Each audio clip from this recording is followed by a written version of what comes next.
ECHR and to officially mark this as a moment in Parliament.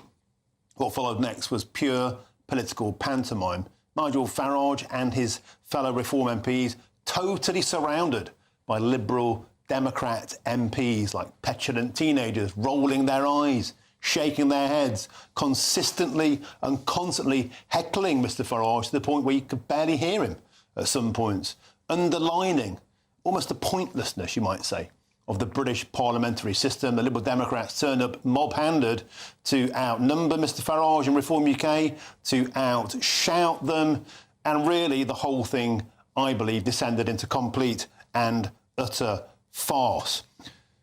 I'm joined by Nigel Nelson. It's Wednesday. You're here for the whole show today. Let's start with what was meant to be the point of that.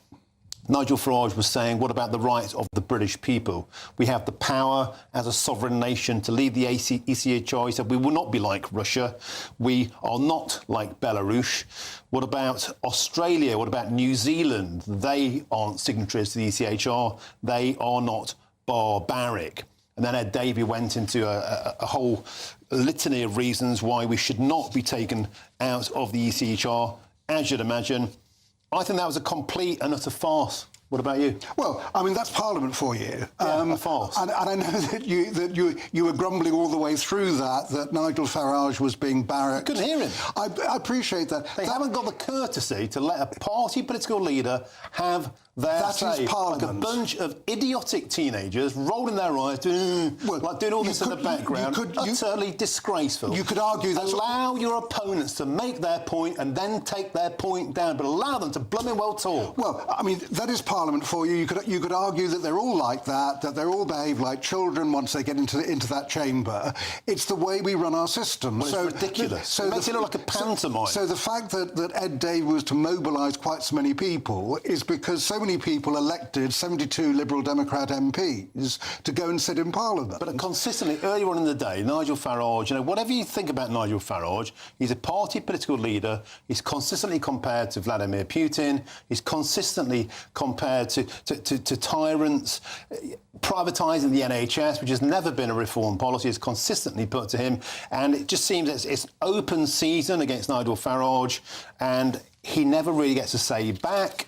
He sat PMQs out last week. He watched it from the gallery. Today he was there. He was the target of attack of all of them for all the PMQs. And in this moment there, they wouldn't even let him talk. Do you not just think, irrespective of what you think about your political opponents, just let them talk? Well, my own view is that the Parliament is badly behaved and they should behave better, and it sends the wrong signal to the country when they do it. And the Speaker tries to pick them up when they behave that way. But they didn't. You could barely hear Nigel Farage. I appreciate that, but I think that in this situation it was because you did have 72 Lib Dem MPs who were elected as well, and Nigel Farage has got 5 who were also elected, but he hasn't got that kind of cohort of people behind him. OK, thank you very much, Nigel Nelson. You're here for the whole show today. No doubt we'll be picking up on this one later on in the day. Thank you, Nigel. Now, elsewhere today, a small boat migrant has been jailed for at least 25 years for murdering a bank customer totally at random shortly after angrily complaining about his refused asylum application. Another day in modern Britain. Another day of chaos. Let's now speak with GBNews' Home and Security Editor, Mark White. Mark, an astonishingly random and brutal killing in a town I know well, Derby. It just takes your breath away at the randomness, the barbarity, what's happening on our streets at the moment. Tell us about this case. Yeah, this is a case that involved a migrant from Somalia, Habi Gabderaxman Noor, who arrived in the UK in October of last year on a small boat across the English Channel. According to the court in Derby, he had been or had paid €400 to be smuggled into the UK. He had applied for asylum when he arrived here and was turned down for that, had been very angry that he was turned down for it, was in a process of appealing that decision. You can see him there in Derby city centre. He had been on that day of the murder on May the 6th this year. He had been drinking a large quantity of alcohol. He phoned up a migrant charity charity helpline a number of times, making threats that he was going to kill 500 people, that he wanted to target doctors and police and Home Office officials. Well, in the end, he didn't kill any of those, but he went to a branch of the Lloyds Bank in Derby city centre, where in the queue waiting to be served was Govinder Singh Johal, a local man in Derby who went by the name of Danny to his friends. Hebi Gabdarrahman Noor went up to him and stabbed him in the chest. You're looking there, incidentally, at images of Habib Gabdarrahman Noor being arrested later that day by the police. He went up to this young man and stabbed him in the chest before just calmly walking out of that branch of Lloyds Bank. The ambulance was later called to his home address because, of course, he had, Martin, been calling this charity helpline. They'd been concerned about his mental health and had contacted the police. The police passed it on to the ambulance. When the ambulance arrived at his home address, it was after the fact, after the murder. So Derbyshire police have referred themselves to the policing watchdog. We can also reveal, as if this wasn't shocking enough, that this Somali migrant, before even entering the UK, had been involved in a string of crimes involving robberies and assaults in 4 separate European countries before he even arrived on these shores. And actually, before this murder, he had also been involved in assaults in this country, racially aggravated assaults, where he was screaming racist to individuals. I just want to finish by giving you a statement from Govinder Singh Johal's family, who say, Martin, every morning we wake up with a flicker of hope, expecting to hear his footsteps on the stairs, ready for work, ready for breakfast and a chat, but there is only silence, a silence that screams his absence. The future now feels like a life sentence of grief. That, the family of Govinder Singh Johal. You know, Mark, it's just heartbreaking to hear that. You know, after what happened yesterday, and now this. You know, Govinder Singh Johal, father of 3. You know, his kids won't ever see him again. Hard-working fella, paying cash into the bank, business owner. That's it. It's game over. It's just so hard to take all this news at the moment. I wonder if anybody else out there feels like this. It's just really, really completely overwhelming what's happening on our streets. Mark White, thank you. Moving on to another great story. The migrant sex offender who was mistakenly freed from jail was given £500 of taxpayers' money over threatened to lodge an asylum claim to block his deportation to Ethiopia. Hadish Kabaltu arrived back in his home country this morning after being forcibly removed from the UK on a flight. He was accompanied by a team of 5 immigration security escorts. But the question remains, why on earth did we give £500 of taxpayers' money to a convicted migrant child sex offender? That's where we're at. Let's now speak with the founder of the Pink Ladies protest group, Lorraine Kavanagh. Lorraine, welcome to the show. I don't know about you at the moment. I'm just feeling like so emotional about what's happening in Britain and what's going on our streets seemingly every day. Just feels totally out of control. And a lot of the heartbreak, a lot of the consternation, of course, started on your patch in Epping about this scumbag. Let's call him what he is. He's now been flown out of the country, but look, he's got 500 quid of British taxpayers' money. Is that the final insult? Well, actually, Martin, £500 was a bit of a bargain because he wasn't eligible for the government's voluntary return scheme, which would have been £1,500. So he's gone off on £500, which is a year's pay in Ethiopia, OK, leaving a 14-year-old and a woman with no compensation and the wreckage of their life. This is, we're sitting ducks. I feel as though we are sitting ducks, OK? Rhiannon, going to work, got a little baby and gets killed when she leaves the hotel by another asylum seeker with a screwdriver. He comes back and dances. Her little son, a little baby, will never ever feel the warmth of his mum's cuddle. And we, the Pink Ladies, are demanding that any woman that works in hotels with asylum seekers of a night time should have a cab sent home. They're reaping in the benefits of it, so they should be paying for those women to be safely taken back to their home. I mean, I admire your glass half full attitude about the £500 really do. In fact, thanks for saying that, because it has sort of tried to help me. I've been trying to make sense of this all morning. I still find it very, very difficult to grasp the concept that somebody could get a single penny of money for it. It's not the government's money, it's our money. Every single British taxpayer has paid. It's not the bloody government's, it's ours. And this guy has got 500 quid to go back to his country after molesting a teenager who probably will remember this for the rest of her life and won't probably have a normal life as a consequence of it. You know, all of us who've got daughters, have just had enough of this. We've just had enough.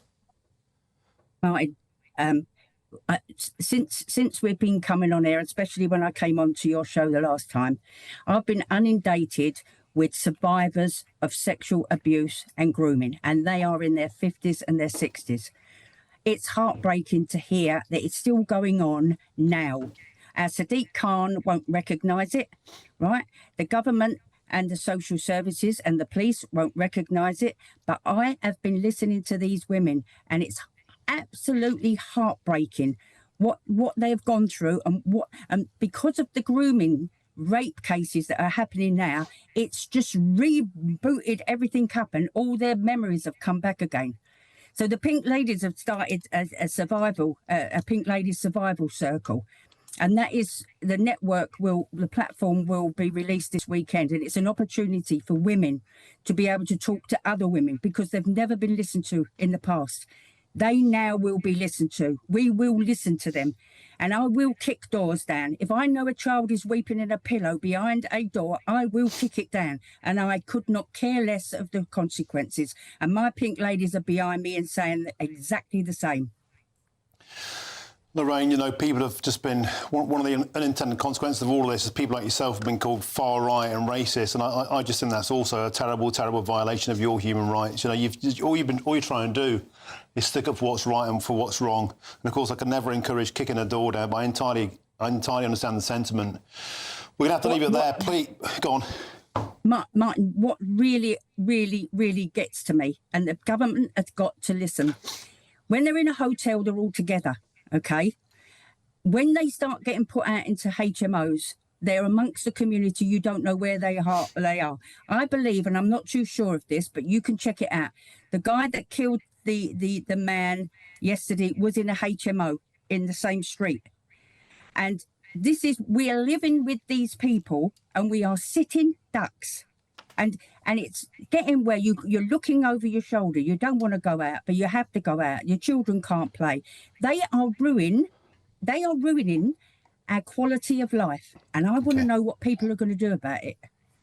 OK, Lorraine Kavanagh, founder of the Pink Ladies protest group, we have to leave it there. And just to add, I don't think we do know the immigration status of the individual yesterday. We shouldn't speculate on that. It's a live case. Mm-hmm. But thank you very much for joining us on the show today. I really appreciate your time, as ever. Thank you very much. Thank you. Lorraine. Thank you. Now, coming up, we'll discuss the real motive for governments introducing digital ID. This is GB News, Britain's News Channel. Thank you. Bye. At GB News, we love to hear from you, our loyal community. So drop us a line at gbnews.com/yoursay. There you can talk to each other and also to the presenters live on air.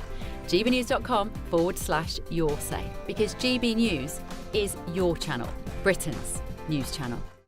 Hi, I'm Michelle Dewberry, and my show is your opportunity to cut through all the noise and dive in headfirst to some robust debates. Ideas clash. Situation, No, because the failure is you're deliberately avoiding my point. Nothing's held back. And if you think this is the end of it, wait for more. And we do not shy away from the difficult stuff. Sometimes I want to shake people and say, if only you understood. So join me on Dubes & Co. weeknights at 6 p.m, only on GB News, Britain's news channel.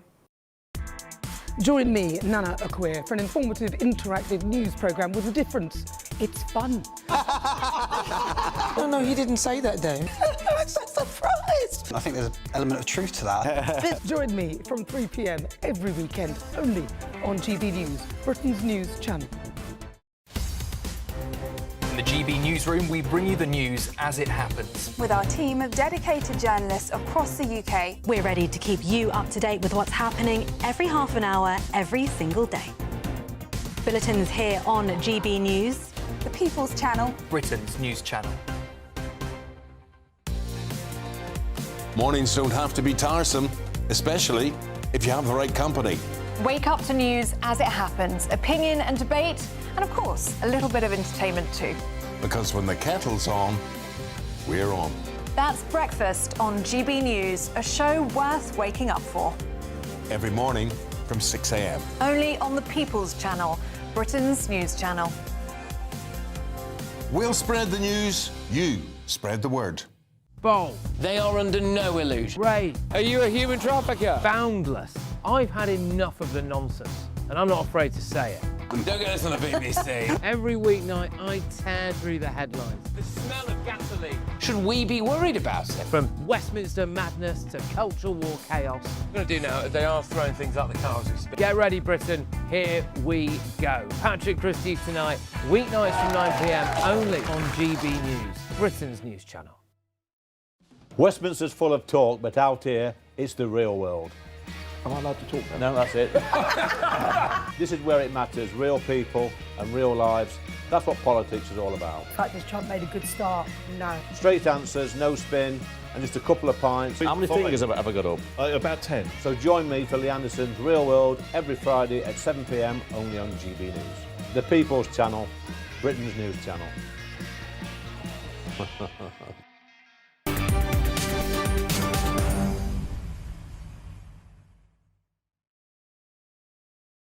GB News. Now let's return now to that news that the migrant sex offender who was mistakenly freed from jail was also given £500 of taxpayers' money after threatening to lodge an asylum claim to block his deportation to Ethiopia.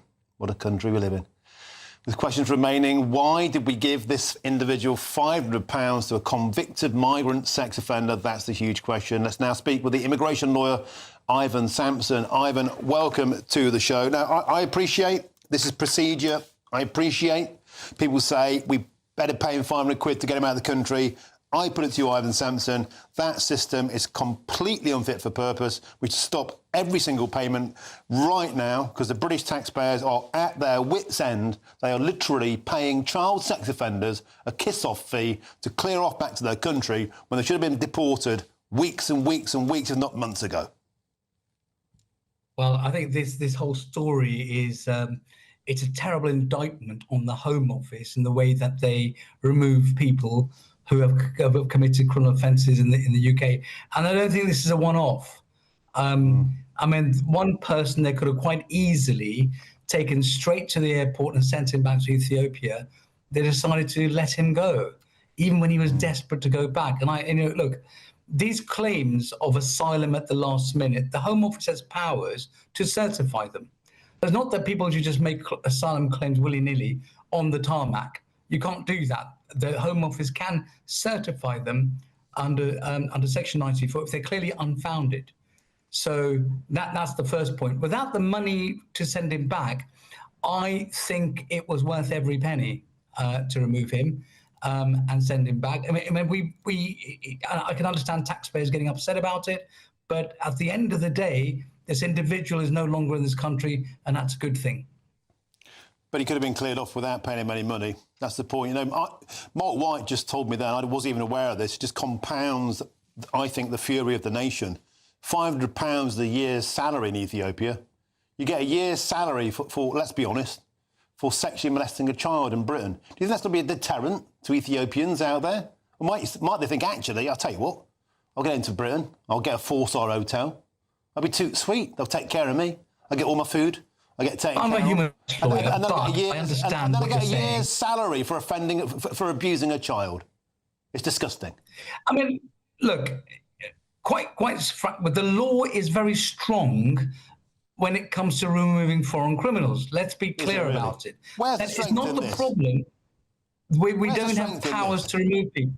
Well, I don't agree with giving him money. That's my personal view. But they have a duty of care to make sure that he perhaps has monies to eat when he gets there. Look, I understand, as I'm saying it, 14-year-old girl whose life has been scarred forever. Look, Martin, I can understand your view is throwing eggs at the screen as I'm saying it. Look, what can I say? Personal view is I agree with you, but the Home Office have to follow their own guidelines on removing people. And otherwise, there's a challenge in that. I put it to you, and I appreciate it. I really like you. I'm not falling out with you. My frustrations are towards right now, the system, the country. I think we're broken. And to find out that the framework, the system, this is just the way it is in Britain. I put it to you, the way it is in Britain is unfit for purpose. See, the laws are strong, Martin. The way they're implemented is the problem. The Home Office is not fit for purpose. There's a dysfunction between the civil servants and the ministers.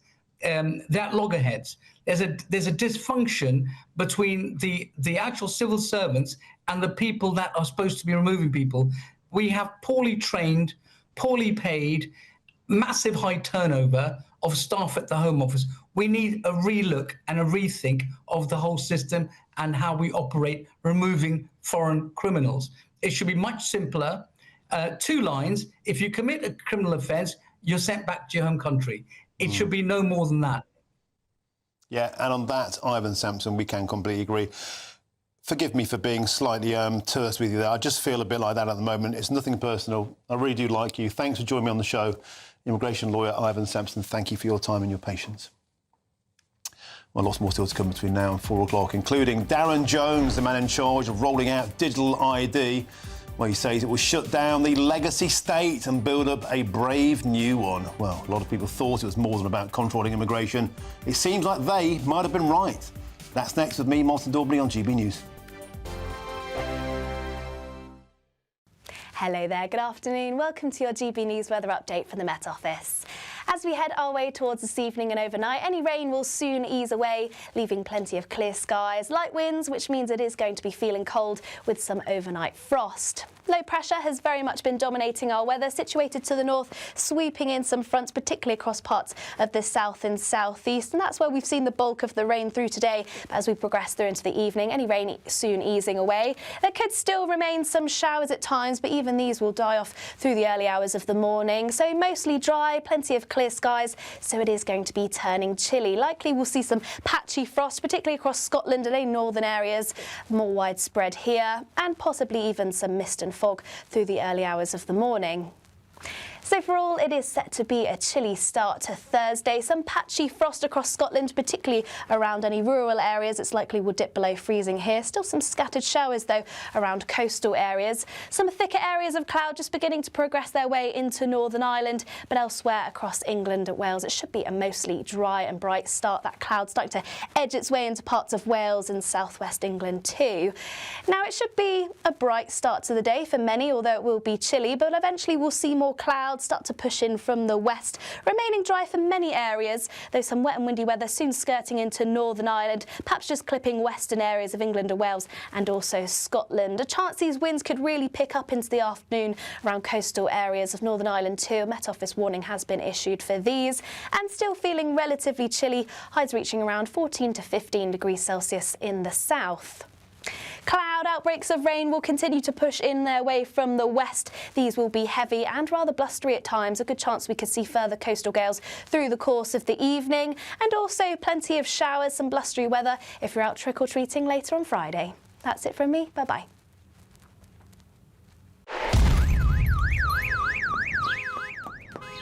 Crash Law 24 sponsors GB News Traffic and Travel Report.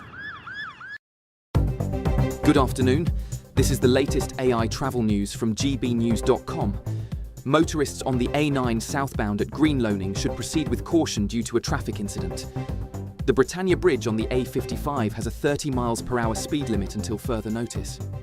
In Greater London, A collision on the M25 clockwise between junctions 25 and 26 has closed 3 out of 4 lanes with a 1-hour delay until 8:50.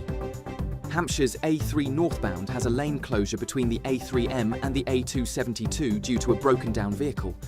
And on the trains, there is disruption on cross-country between Doncaster and York, and East Midlands Railway between Ely and Norwich. For more travel news, go to gbnews.com. Crash Law 24 sponsors GB News Traffic and Travel Report.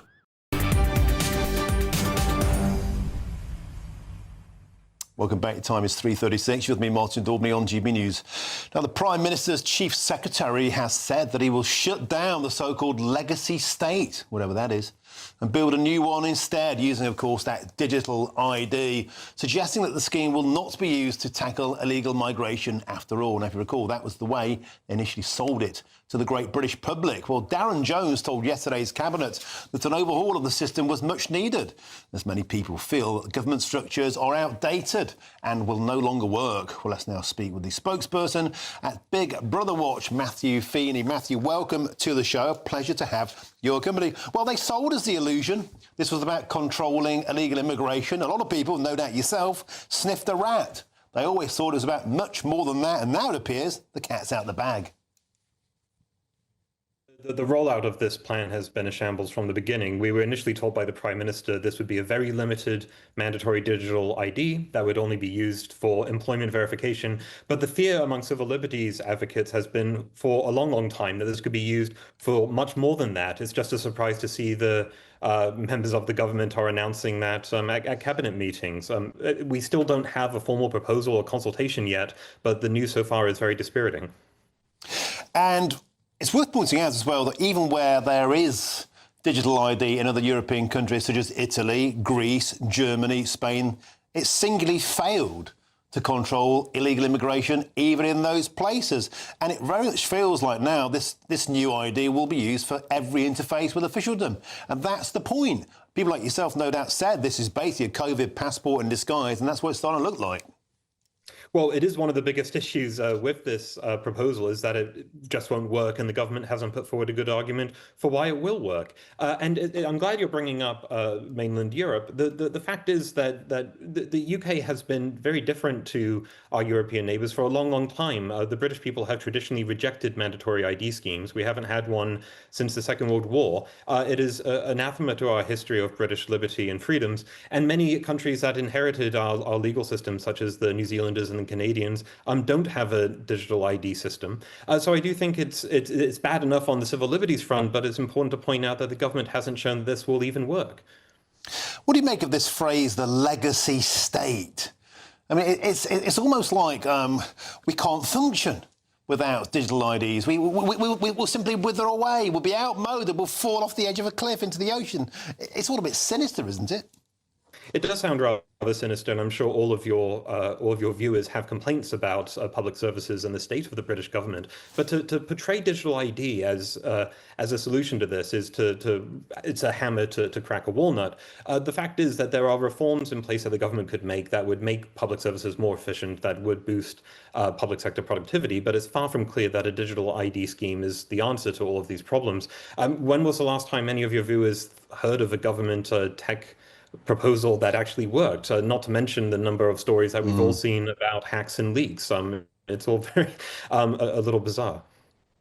OK, Matthew Feeney, thanks for joining us there, spokesperson from Big Brother Watch. Thanks for your time, appreciate it. Nigel Nelson, we said that the immigration control was a complete illusion, and within days, Darren Jones has himself admitted it. Well, I mean, I never saw how this was actually going to stop illegal working, which was the principle, was the sale, which was the starting point for this. Yeah, that's the way they sold it to us. That if people are going to employ illegal workers, what difference does it make if they don't look at the current papers or they don't look at a new digital ID?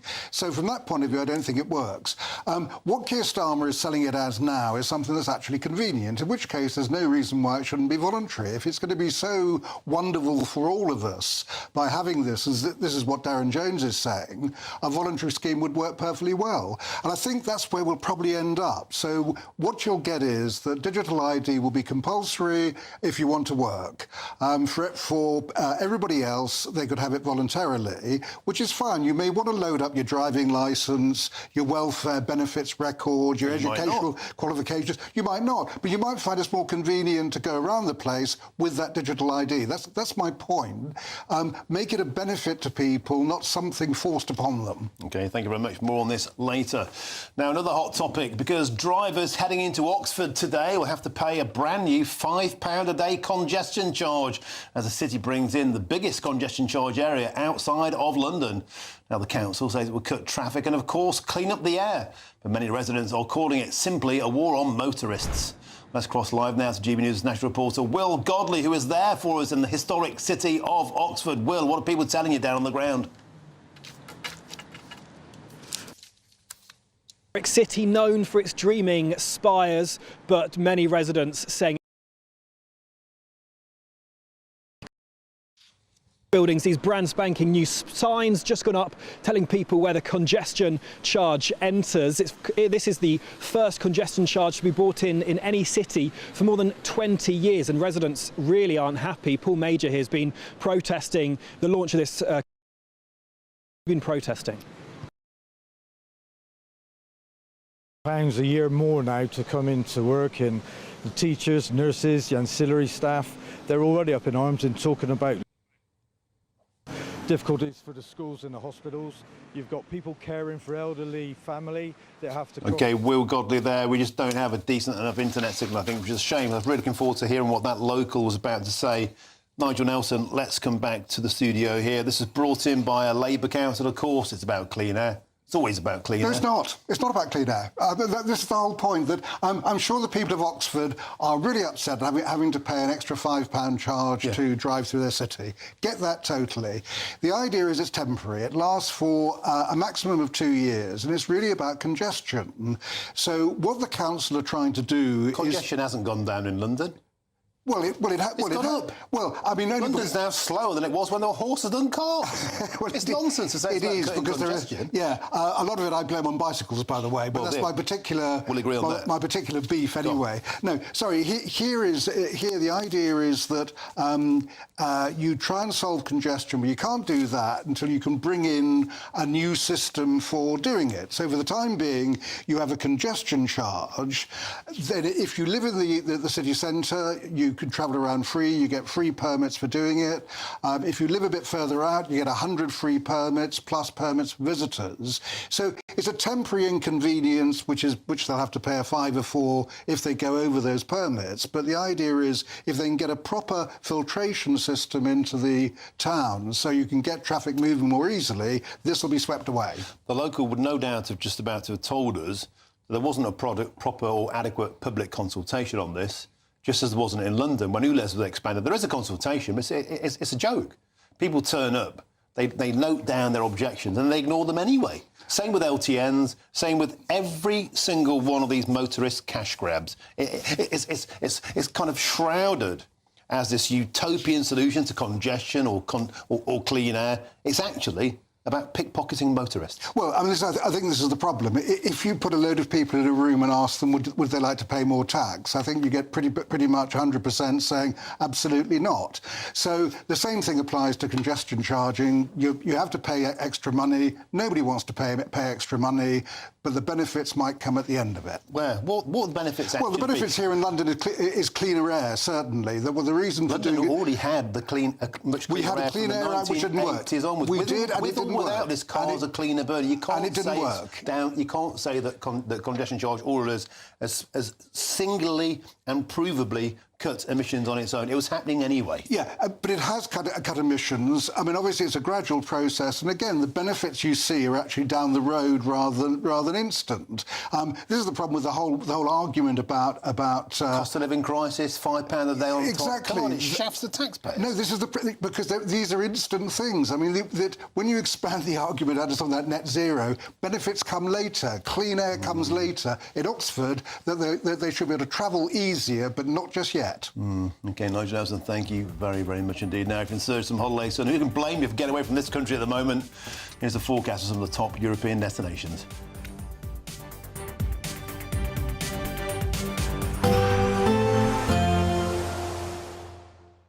Ready to soak up that holiday sunshine? Won't we need some cover? No worries. All sorted. All Clear Travel Insurance sponsors GB News Travel Destinations Forecast.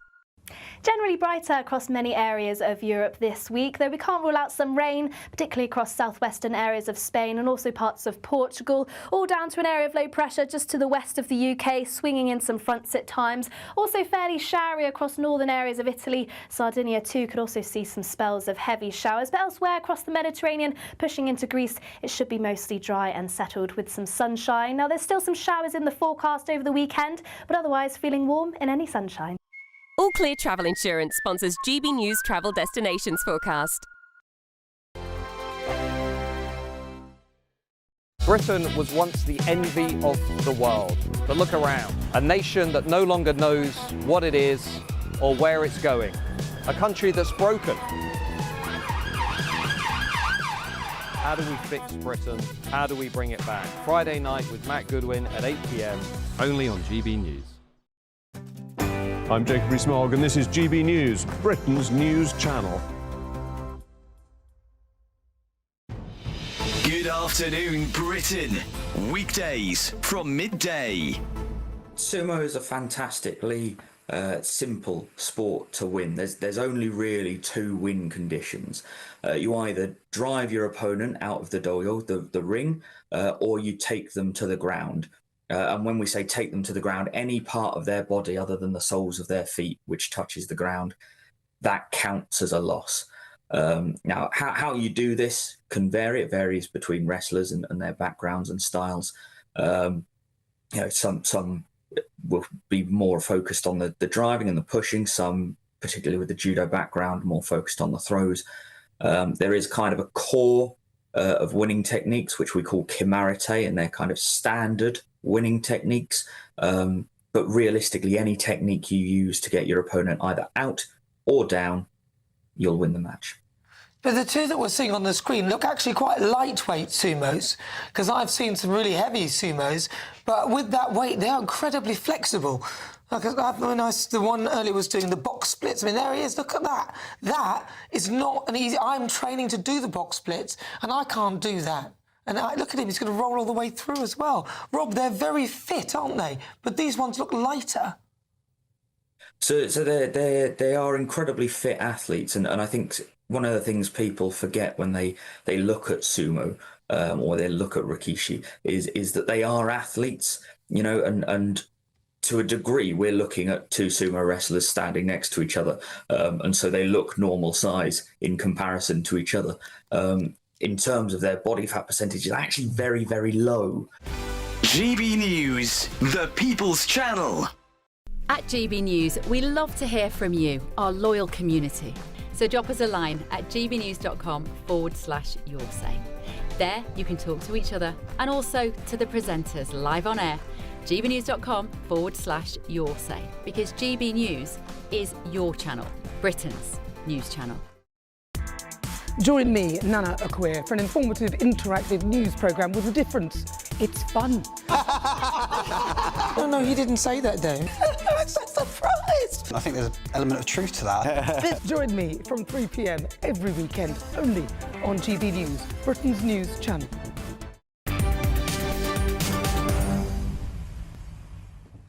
Welcome back. It's 3:49. You with me, Martin Daubney, here on GB News. Now, could we be seeing a 00 Sweeney soon, or a Sweeney? My name is James Sweeney, because the actress Sydney Sweeney, there she is, well, she wants to be the next James Bond. Well, the actress insists she'd have much more fun as a titular character than in a supporting role. The White Lotus star had been rumoured to be in line to become the franchise's next Bond girl, but instead she told Variety she'd rather play the main role instead. Well, let's now speak with the host of the Really 007 podcast, Thomas Pickup. Thomas, welcome to the show. A lot of people are saying this is wokery gone too far. The name's Blonde, James Blonde. Should we really have a woman as 007? Yeah, I suppose you could say it's just as controversial that she's blonde as never mind that she's a woman. But yeah, I think it's one of these things where she seems like a fun girl. You know, she's been in some great films and TV projects so far. She's on everyone's radar thanks to that jeans adverts, of course. Yeah. So she's in the zeitgeist, I suppose. And there's a new Bond film going to be coming out, hopefully in the next 2 years. They're going to start casting, I think, in the new year. So there's a lot of decisions to be made. But I suppose she's just asked the question, isn't she? And she's just been a bit cheeky, I think, and said, rather than just be a straightforward Bond girl, she'd like to be the main man himself. There's been a lot of talk, of course, about a black Bond, or is that Bames Bond? Idris Elba, he was putting himself forward for that. Let's not forget, though, in terms of historical accuracy, in the Fleming novels, James Bond was clearly a bloke, a white man. Yeah. And shouldn't for that reason we just stick to the actual script? Yeah, I think it'd be crazy if they changed it that much, where it wasn't even a man. And I think the producers have said that's almost a non-negotiable. If you think that Amazon have recently got creative control, they're like the biggest thing on earth. They just want to make the most successful thing ever. And I think if you change it too much, that'll just alienate the audience. They need to get audiences back, because it could have been about a 7-year gap between the last film. By the time this one comes out, young people might not have heard of Bond. So we need to go back to those traditional tropes of, obviously a man who's English and he just wants to save the world. He will have romantic involvements, and standalone missions are what we would like, so that you can put a film on for 2 hours, enjoy it, and then, you don't have to think about the wider context of the film. It's just entertainment. OK, Thomas Pickup, thank you very, very much for joining us, the host of the Really 007 podcast. Thanks for your company. Nigel Nelson, I put it to you, James Bond is woke enough already. The smoking has gone, the boozing has gone, the womanising is gone. He's much more healthy, James Bond, yeah, nowadays. But we don't want that. We want an unreconstructed, traditional, masculine... There we go, I'm showing my sexist background. Just don't meddle with the winning formula. Yeah, I mean, I'm a traditionalist about James Bond as well. I like the Ian Fleming version, and so what you need is somebody a bit like Sean Connery, Scott's background, because Ian Fleming wrote that into the Bond books after he'd seen Sean Connery play the part. Think it should be a bloke, think it should be a white man. I go for Jack Lowden, who plays River Cartwright in Slow Horses. Yeah, that's a good call. Yeah, he would be a good James Bond. He's already doing a spy role at the moment. He looks the part. He would fit in nicely. There's me thinking you'd say, oh no, it should be someone with trans pronouns. You've been hanging around GBNews too long. I think Idris Elba is a brilliant actor and could play pretty much any part. Don't think that James Bond would quite fit him. So you're not saying we should live and let live and have a woman? It's a doctor no-no. I'm afraid it is, yes. Yeah, and I think you're absolutely right. And I think most people watching out there would just say, look, if you want to make a great new female spy who's dashing and incredible... Sydney Sweeney. Write a new book. And let's have Sydney Sweeney doing it. Yeah, it'd be great. Have Sydney Sweeney doing it, no problem. But, leave Bond as he is. Thank you very much, Nigel Nelson. Now, coming up next, the immigrant child sex offender Hadush Kabatu. He's been paid £500 of taxpayers' money to be deported to Ethiopia. That's right, that's a year's salary for being a child sex offender. What a day to be alive. We'll get reactions to this madness next. You're with me, Martin Daubney, on GB News, Britain's News Channel. But first, it's time for your weather and Near's Honour.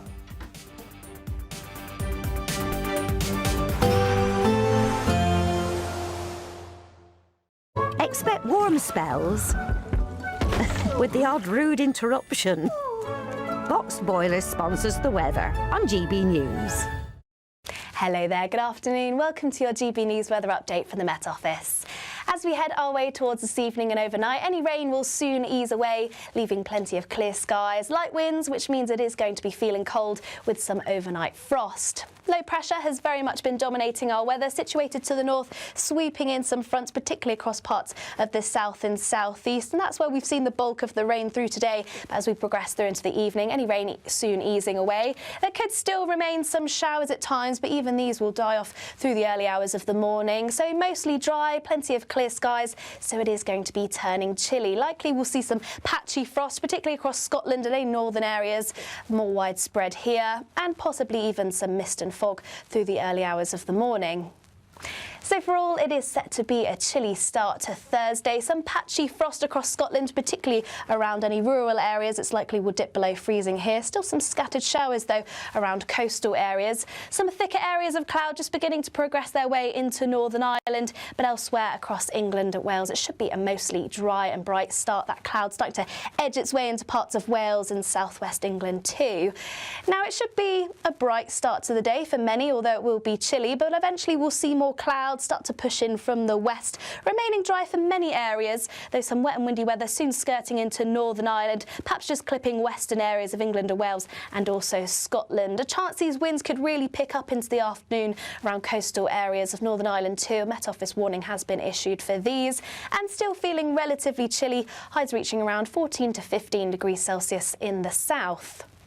Cloud outbreaks of rain will continue to push in their way from the west. These will be heavy and rather blustery at times. A good chance we could see further coastal gales through the course of the evening, and also plenty of showers, some blustery weather if you're out trick-or-treating later on Friday. That's it from me. Bye-bye.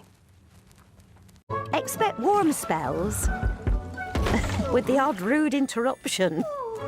Box Boiler sponsors the weather on GB News.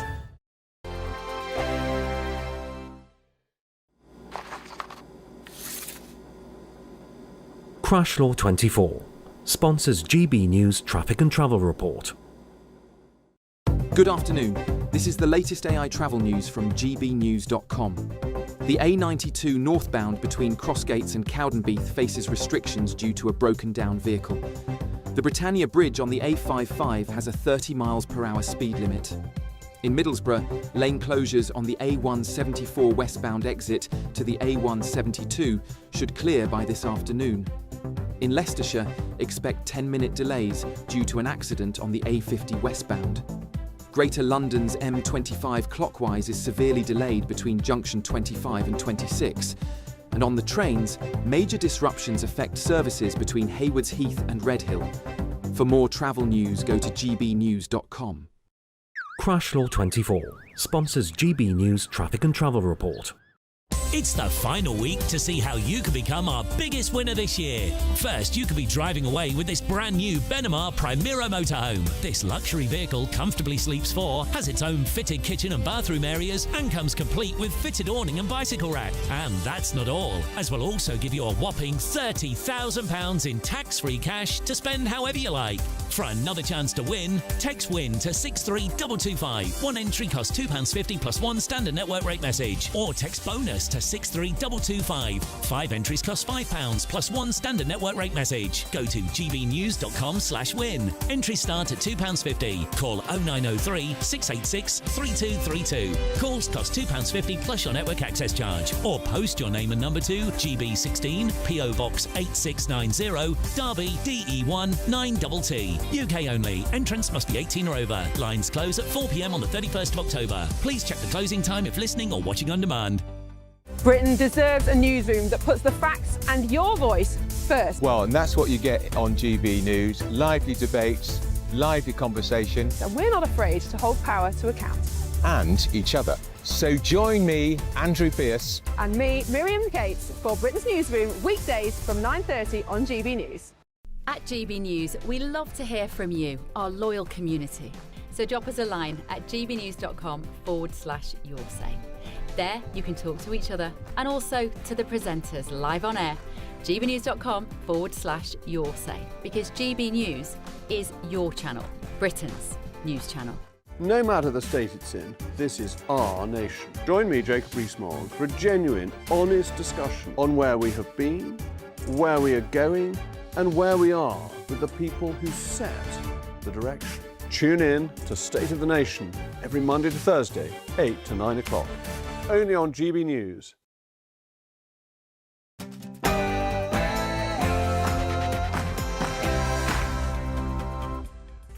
Very, very good afternoon to you. It's 4 p.m. and welcome to the Martin Daubney Show here on GB News. We're broadcasting live across the UK, all the very latest news, debate and analysis all the way through until 6 p.m. Here's what's coming up on today's action-packed show. A small boat migrant has been jailed for life at Derby Crown Court with a minimum term of 25 years for stabbing a bank customer to death completely at random in the city back in May. Bring all the very latest on this latest shocking story throughout the show. And elsewhere, the immigrant child sex offender Hadash Kabatu has been paid £500 of taxpayers' money to be deported to Ethiopia. With this traumatised teenage victim receiving nothing and British taxpayers footing the bill, is it time to end this scandalous use of public money? And also coming up in today's show, we'll discuss this. If we get this digital ID system working and the public being with us, that will be the bedrock of the modern state.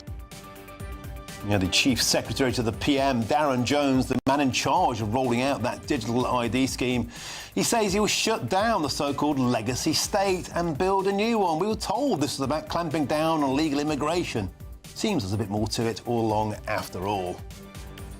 And locals in Oxford are livid because from today, thousands of motorists will have to pay a £5 daily congestion charge, with stiff fines up to £70 for non-compliance. The Labour Council, of course, they claim it's all about a cleaner and greener solution.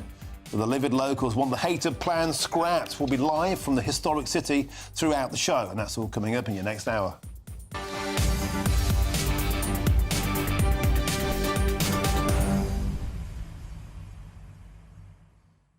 In what country is it a good idea to pay a year's salary to an Ethiopian sex offender and send him on his way home, while the girl herself received nothing, no support, leaving her life destroyed?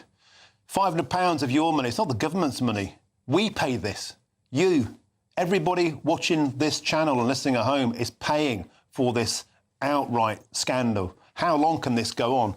How much longer can we become the joke country of the world? £500 paid to a sex offender to be deported. What kind of incentive does that put to people not coming here? What kind of deterrent is that? A year's salary for becoming a sex offender? Seriously?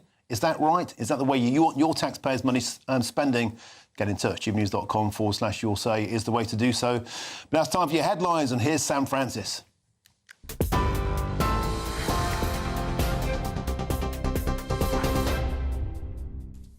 Martin, thank you, and good afternoon to you. Just coming up to 3 minutes past 4. A small boat migrant who stabbed a man to death inside a Derby High Street bank has been jailed today for life, with a minimum term of 25 years. 47-year-old Somali national Habi Nur pleaded guilty to murdering 37-year-old Govinda Dani Johal at Derby Crown Court. Nur launched the random attack inside a Lloyds bank on St Peter's Street in May, just moments after angrily complaining about his refused asylum claim. Mr Johal was pronounced dead at the scene after being stabbed multiple times. Migrant sex offender Hadash Kabatu has been deported back to Ethiopia after being handed a £500 payment ahead of his removal. It's understood the money was offered because he threatened to disrupt the process, with officials stressing it was an operational decision by removal teams, not by ministers. Kabatu was forcibly deported overnight, escorted by 5 officers on that flight. He was rearrested in North London on Sunday after a 3-day manhunt, weeks after being convicted of sexually assaulting a schoolgirl and a woman in Epping, just days after arriving in the UK on a small boat. The victim of Monday's triple stabbing in Uxbridge has been named locally as 49-year-old dog walker Wayne Broadhurst. He was treated by paramedics but died at the scene. A 45-year-old man remains in hospital with life-changing injuries, and a 14-year-old boy was also stabbed, but he is expected to recover. A 22-year-old Afghan national was tasered and arrested at the scene on suspicion of murder and attempted murder. The Home Office says the suspect entered the UK in a lorry in 2020 and was then granted asylum 2 years later.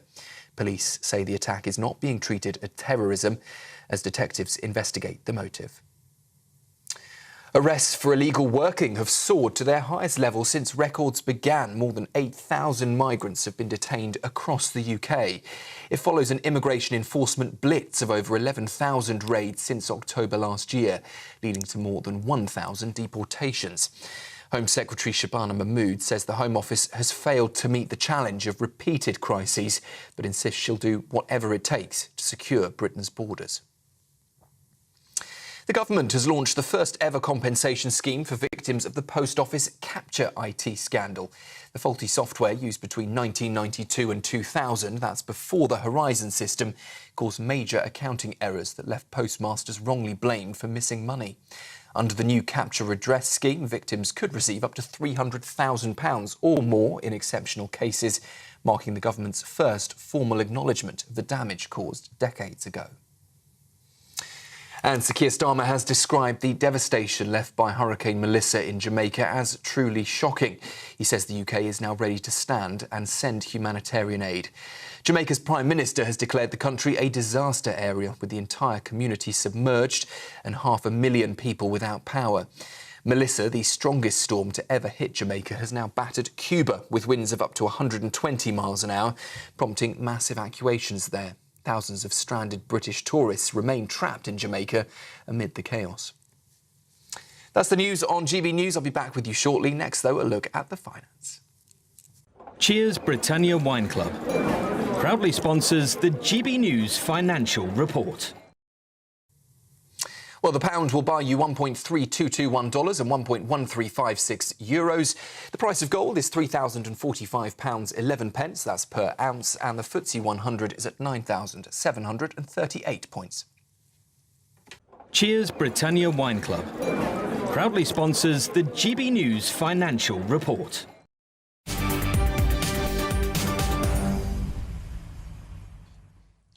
Thank you, Sam. Now, the migrant sex offender who was mistakenly freed from jail, he was also given £500 after threatening to lodge an asylum claim to block his deportation to Ethiopia. Hadush Kabatu arrived back in his home country this morning after being forcibly removed from the UK on a flight. He was accompanied by a team of 5 immigration security escorts, also paid for by British taxpayers. But the question remains, why on earth do we have to give £500 to a convicted migrant child sex offender just to get them out of the country? Well, I'm joined in the studio by GB News' political editor Chris Hope, and also by GB News' senior political correspondent, commentator Nigel Nelson. Gentlemen, welcome to the show. Chris, let's start with you. I've got to be honest, I think this case is testing the patience of the British public in a way I've rarely seen before. How on earth can we live in a country where somebody who's molested a child, left them damage for the rest of their lives, was the cause of the Epping hotel protest, which spread nationwide? This is a talismanic case. It's a talismanic failure when he was released last Friday. He was swanning around London parks for 3 days before he finally got collared. He got collared by the public who spotted him, not the old Bill. And now we find out he gets £500, a year's salary in Ethiopia, Mark White told me earlier on, a year's salary for abusing a British child. This is ridiculous, it's disgusting, and it has to end. That's exactly what many viewers will be watching saying that. Now, what happened here is, of course, the government officials were putting on the plane yesterday. They were faced with a choice here. They tell us that he could have kicked off. It was going to make it quite difficult in order to get them on the flight at all. So they took a view. They could have paid him, it could have been more than that, but they paid him £500 to make him go quietly. Oh, God, handcuff him, get him on the flight, clear him off. Why did it take £500? But he may have refused to get on board. They may not have had the equipment there to deal with it. It could have involved a cancelled flight, more court hearings. It would have been several thousands of pounds. Number 10 say this lunchtime they support the activity of the operational choices made by the Home Office. They say this was the best value for taxpayers, to give them £500 to go quietly. We asked them in the meeting, what about the victims? What do they get? We don't know what they got. We don't know whether there's any money owed to the victims in terms of their victims of crime. But very, very difficult to understand. But he has now left the country. But it just shows how hard it is to remove someone who, I mean, let's not forget, he wanted to leave last Friday. He wanted to leave the country, and now have to pay him a year's salary to clear off. A year's that's the reality. Sorry, in Ethiopia, if that's what Mark White says, £500. But it is hard to stomach, I think, for many people that were paying him money to go. Nigel Nelson, So many times on this show, I say the lunatics have taken over the asylum system. But to pay somebody the equivalent of a year's wages when they've abused a British child, I think a lot of people watching this show would just think, we're a joke. I'm sure they would. And there is an unanswered question about this. That it was an operational decision, as Chris has just said, by the security staff who were putting him on the plane. They were worried that the plane might have to be cancelled if he tried to disrupt the flight. But what Number 10 can't answer, which I find peculiar, is if you've got 5 security men taking him to a plane, surely they can get him into a seat and lock him into the seat without there being a problem and no need to pay this £500. And that's the point. It is absolutely right. We've saved the taxpayer money on this one. If the plane hadn't taken off, he had to go on a different flight, that would have cost thousands. He would have had to be returned to a detention centre. He may have lodged a legal appeal. Yeah.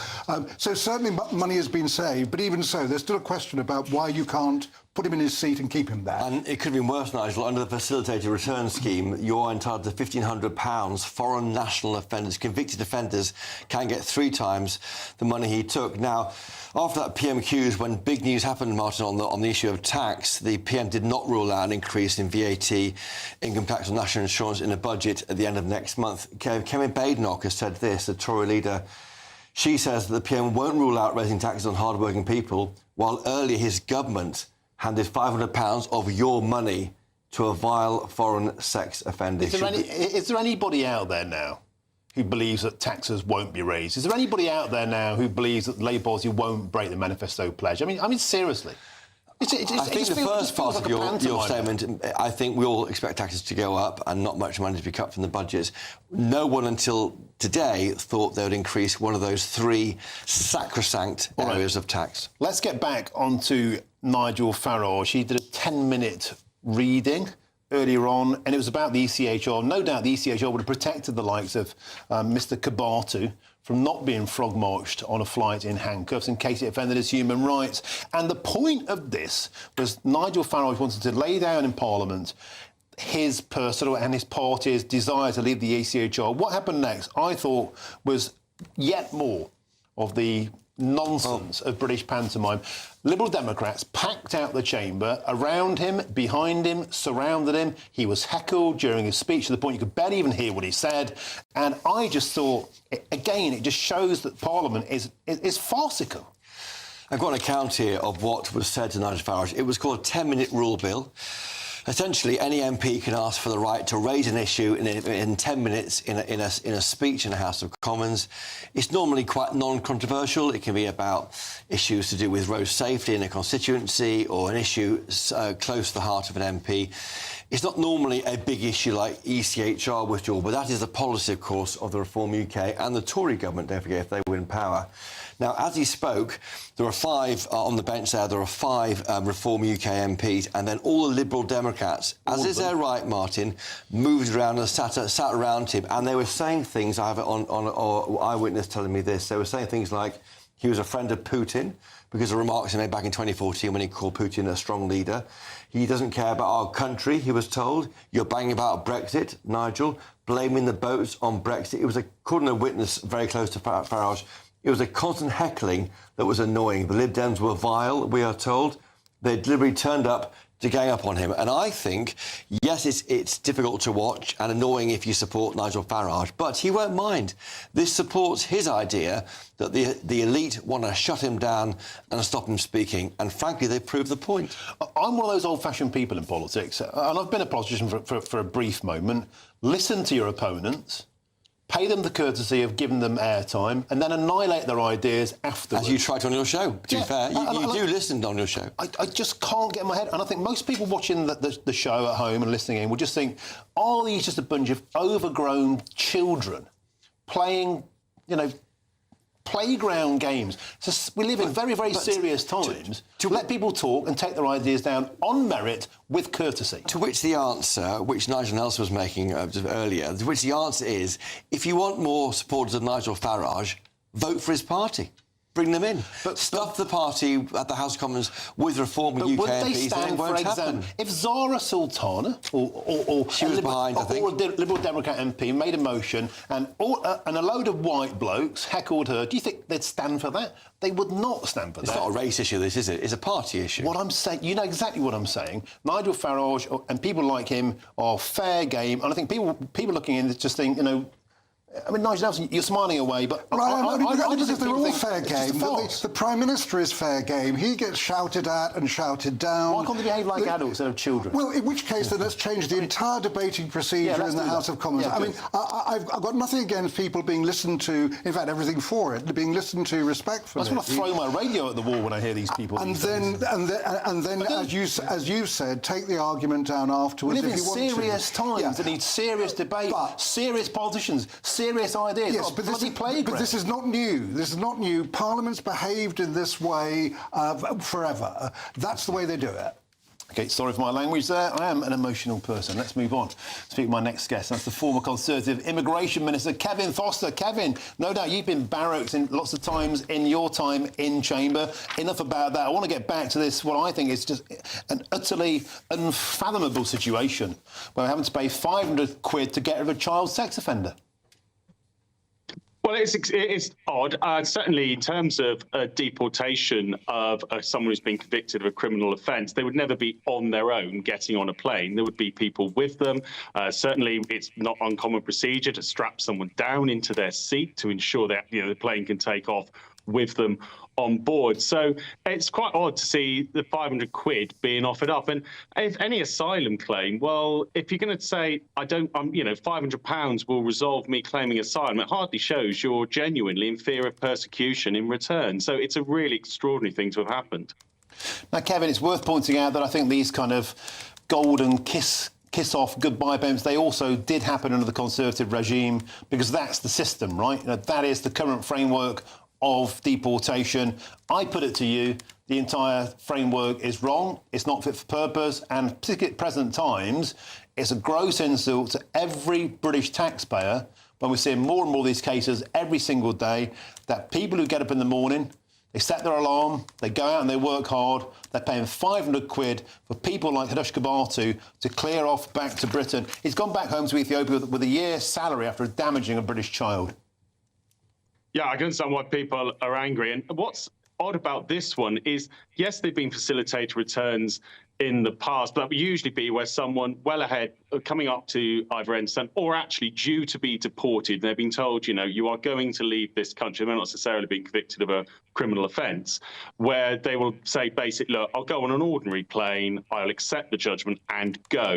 And there's a small amount of resettlement money given. But the idea that he was at the plane steps kicking off and then basically it was handed £500 sounds a rather bizarre way of going about things. And of course, all that does now is encourage other people to kick off on the day they're actually getting on the plane and to threaten spurious claims. But this does bring up, as you rightly say, Martin, the structure we have, particularly around human rights law. And I have to say, to those Lib Dems and Labour MPs, I thought it was a good idea to barrack Nigel Farage today. I think, like David Lammy laughing at Robert Jenrick earlier this week, the public are watching and weren't impressed. Yeah, Kevin, can I just ask you about that? I mean, look, I haven't been an elected member of Parliament in this country. You have been. Is it a fair thing to say, like Nigel Nelson has been saying, Chris Hope, that's just the way it is in our Parliament? Or do you think we're in a really, really serious time in British history at the moment? People are sick of this nonsense. They want to see serious people exchanging serious ideas and treating people and their compatriots and their opponents with respect. Absolutely. Look, I've been heckled and barracked many a times in the House of Commons, particularly when I used to sit right opposite these large block of Scottish National Party MPs and make an argument in favour of the union. But yes, it is part of how our Parliament operates. But you need to think how people are looking at it. And at the moment, the polls show there's not exactly a huge amount of faith in the traditional way of doing things in Parliament, and for the Liberal Democrats to go and surround and heckle and throw things out. Actually, they'd have been better just letting Ed Davey doing his speech. He'd made some strong arguments. You may agree with them, disagree with them. Personally, I actually more agree with the argument to leave the ECHR, but that would have been far more powerful. Playground behaviour at a time like this, well, yeah, you can do it, but at the end of the day, voters can also take their own views, particularly when the next set of elections comes up. Now, Kevin Foster, I think you're right. I think people just feel so disconnected from the political class now when they're whoring and treating like some sort of parlour game. I just don't think it's in lockstep with the public mood. Former Conservative Immigration Minister Kevin Foster, it's always an absolute pleasure to have your company on the show. Thanks for joining us today on GB News. And, of course, thank you to Chris Oates, thank you to Nigel Nelson, more of you two guys later in the show. Now, just 2 days left in our latest Great British giveaway, and make sure you don't miss out on your chance to become our biggest winner of the year. Brand new motorhome worth 74 grand and 30 grand in tax-free cash on top. Here's how you could bag the lot. There's just 2 days left in our biggest giveaway to date, with a prize worth over £104,000. First, you could be driving away with this brand new Benamar Primera motorhome. Worth over £74,000, this luxury vehicle comfortably sleeps 4, has its own fitted kitchen and bathroom areas, and comes complete with fitted awning and bicycle rack. And that's not all, as we'll also give you a whopping £30,000 in tax-free cash to spend however you like. Someone is guaranteed to win our biggest prize to date. But hurry, get your entry in now. For another chance to win, text WIN to 63225. One entry costs £2.50 plus one standard network rate message. Or text BONUS to 63225. 5 entries cost £5 plus one standard network rate message. Go to gbnews.com/win. Entries start at £2.50. Call 0903 686 3232. Calls cost £2.50 plus your network access charge. Or post your name and number to GB16 PO Box 8690 Derby DE1 9TT. UK only. Entrants must be 18 or over. Lines close at 4 p.m. on the 31st of October. The winner will be contacted live on GB News, week commencing 10th November. Please check the closing time if listening or watching on demand. Good luck. Coming up next, Darren Jones, the man in charge of rolling out that digital ID scheme, where he says he will shut down the legacy state and build a brand new one. Well, we thought this was about clamping down on illegal immigration. Is the cat out the bag? This is GB News, Britain's News Channel.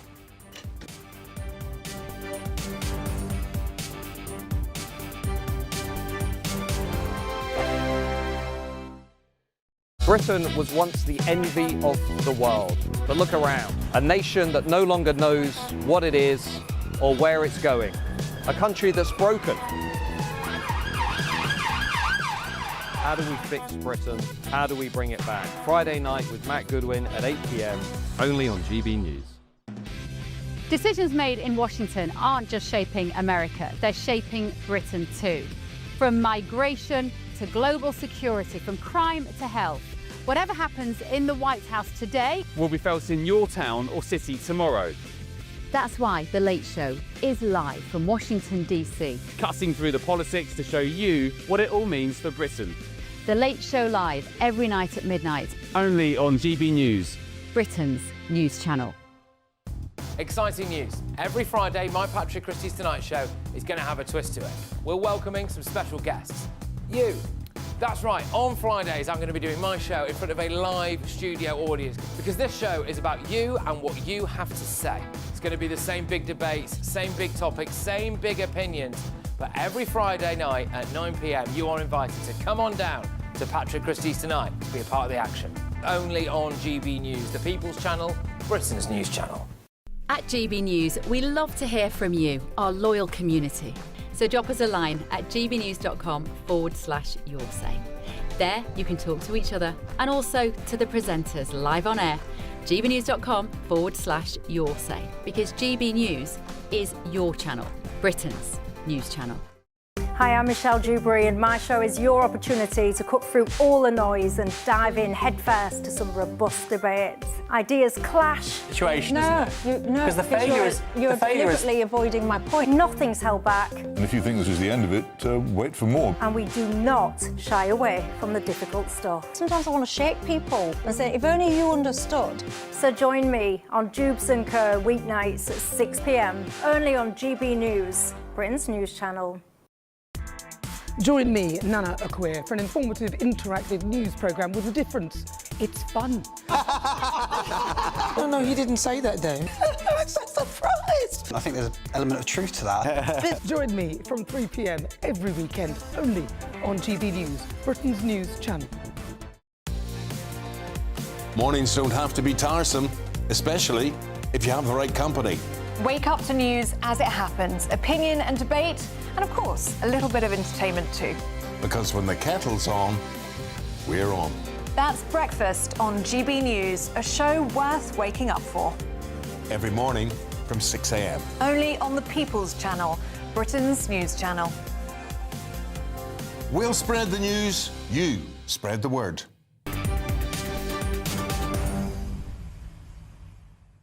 Welcome back. It's 4:25. You're with me, Martin Daubney, here on GB News. Now, the Prime Minister's Chief Secretary, he said that he will shut down the so-called legacy state and instead build a brand new one, using, of course, that digital ID, suggesting that the scheme will not be used to tackle illegal migration after all. Well, Darren Jones told yesterday's Cabinet that an overhaul of the system was needed, as many people feel that government structures are outdated and no longer work. Well, let's now speak with the policing and the crime commentator and the former Labour advisor, Danny Shaw. Danny, welcome to the show. A lot of people call them cynics. We're saying, I don't really trust the government about this. I don't think it's about controlling illegal immigration after all. It might be about a broader control of our lives. And that's exactly what's happening, isn't it? I don't think it's about broader control of our lives at all, Martin. I think this is an attempt to try and make the process for claiming benefits, for getting access to public services that much easier and more streamlined in a world where, 90% of us are on our smartphones and use our smartphones for banking, for organising deliveries and all sorts of things. And it makes sense, at least to attempt, in my view, to try and get some kind of digital ID so that we can access those services more easily. It doesn't make sense anymore for us to sort of rummage around looking for, council tax letters and, gas bills and all the rest of it to prove who we are and where we live. That it just doesn't make sense anymore. So I think this is right to attempt to try and do this, but I'm absolutely sort of open-minded, because if the consultation comes back and says it's going to cost billions and take years to set up and be hugely complex, then I think we should think again. All of that would be tickety-boo, Danny Shaw, if it were voluntary. If people were allowed to volunteer to do this, if they wanted their lives more streamlined, great, but it won't be voluntary, it will be mandatory. And I put it to you, this government can't be trusted in terms of its authoritarian streaks. Keir Starmer was one of the biggest cheerleaders for lockdowns, for COVID passports, for the authoritarian left to get a grasp on our life. It's something that Tony Blair's wanted for decades, and now it seems the new Labour Party has fallen in love with old Labour's love child. I put it to you, this is total control in the sheep's clothing of making life easier. People don't buy it. I don't think it's total control. I'm afraid I disagree with you, Martin. I don't think they're interested in controlling people's lives. But it's going to be mandatory. Sorry? But it's going to be mandatory. At the moment, there are certain things in our country that are mandatory, right? You have to pay your taxes. If you want to drive a car, you have to pass your test and get MOT and get a driving licence and get insurance. There are certain things that we have to do in our society that are mandatory. I don't think you'd argue with that or say that that's about control. That's about having a well-ordered society in which people sort of play by the rules in order to get the benefits. It's not the same thing to have to pass a driving test to be able to drive a car. That's completely acceptable and that should be the norm. What I'm saying is Labour are saying it will be mandatory to have a card to work. And I put it to you, it could be mandatory to show your card to get into a pub or a church in the future. if there's another lockdown. The precedent has been set, and the precedent has been set by Keir Starmer historically. Sorry, Martin. I think you're just really exaggerating here, and I don't think. not. I think this is a bit. It happened. I think. Well, if you let me answer the question, I think this is a bit of scaremongering on your part. I honestly do not believe that what they are after is some kind of authoritarian state. That's not what they're doing. What they're trying to do is get a system of ID that is in tune with the 21st century and the way we all live our lives, including you, I'm sure, that have, your bank details online. I'm sure you have, online bank account. I'm sure you buy things with your app and so on. We're all using that. It makes sense that's my for business, not the government, as well. And it makes sense for government to do that as well. It will take a process of time for people to sort of get on board with that. And it will also help tackle illegal working by ensuring that when foreign nationals get a job, they have to present their digital ID. But if the costs of this scheme are extortionate, and if there's no confidence that it can be delivered in time, and I have to say, previous government big IT programs have not gone well. If there's any doubt about it, then I wouldn't go ahead with it. Those are my concerns about it, but I do not have concerns that it's some kind of creeping authoritarian state. I just simply don't share that, and I don't think the government's interested in that. They've got enough problems on their plate at the moment. OK, Danny Shaw, thanks for joining us on the show. Always a pleasure to have your company. Nigel Nelson, let's return to you. I don't think it is a conspiracy theory to say that I don't trust governments, with authoritarian identity schemes. I think lockdowns are a painful reminder of governments get hungry. They love control. They love power. We don't need to give away this much control. I don't think lockdowns and COVID were about that. They were. Well, I know people objected to the lockdowns, and we won't go through the whole COVID argument all over again. But I'm talking about COVID passports and your right to enjoy basic civil liberties. Yeah. When the government decided that it was their decision that you weren't allowed to go to a gym, to a place of worship, even to a boozer, unless they said so. Any future ID could easily replicate that authoritarianism. That's my point. Well, what you're worried about is mission creep. I agree with Danny. I don't think these are the intentions of it, but there is that danger they could be extended. If the government get it right, and there's also the issue about cost, I'm not sure this will ever happen, by the way, but if they could get it right, it would be a voluntary card, and when you want something, that bit becomes mandatory, like you have a driving licence if you want to drive, a passport if you want to go abroad. So if they restricted it to that, if it really would make it easier to catch illegal workers, I don't see why, but if it would, that's fine. We have a card to show to a new employer and say, right, I'm legally in this country. That's fine. It's also worth pointing out that where they have similar schemes in European countries, Italy, Greece, Germany, Spain, it's singularly failed to control illegal immigration. Exactly. It's singularly failed to clamp down on illegal workers. Why on earth is somebody who's working on the black market suddenly going to stop when they're told they have to have a mandatory ID? It's fantasy land. It's exactly my point. The government have not made a case yet about why this might stop illegal working. I cannot see it. The government communications on this have been appalling, because it started off as mandatory, then it might be mandatory for some people, and now we're not quite sure. Can I quickly ask you a question? Do you think an idea now that's stapled to Sir Keir Starmer is automatically going to be much more unpopular because it's stapled to Sir Keir Starmer? Has Sir Keir Starmer got the reverse Midas touch? This idea wasn't this disliked before it became Sir Keir Starmer's idea. Well, bear in mind this didn't go ahead under Tony Blair, who first put it forward. That was back in 2009 because people didn't like it then. So I think that if you get the public reaction that we've seen, well, that's been odd. Opinion polls before this was announced said the public were in favour. The moment it was announced, there was this huge petition that went into Parliament, 2.5 million signatures. And that's my point. Saying they don't mood want now it. Is massively against it. It wasn't so against it in the past. That is why I don't think this will actually end up seeing the light of day. Okay, Nigel Nelson, thank you. Superb as ever. Loads more still to come between now and 5 p.m, including people in Oxford. They are utterly livid because from today, thousands of motorists, tens of thousands in fact, will have to pay a £5 a day daily congestion charge. We'll be there with furious locals soon, but first, it's time for your headlines, and here's Sam Francis.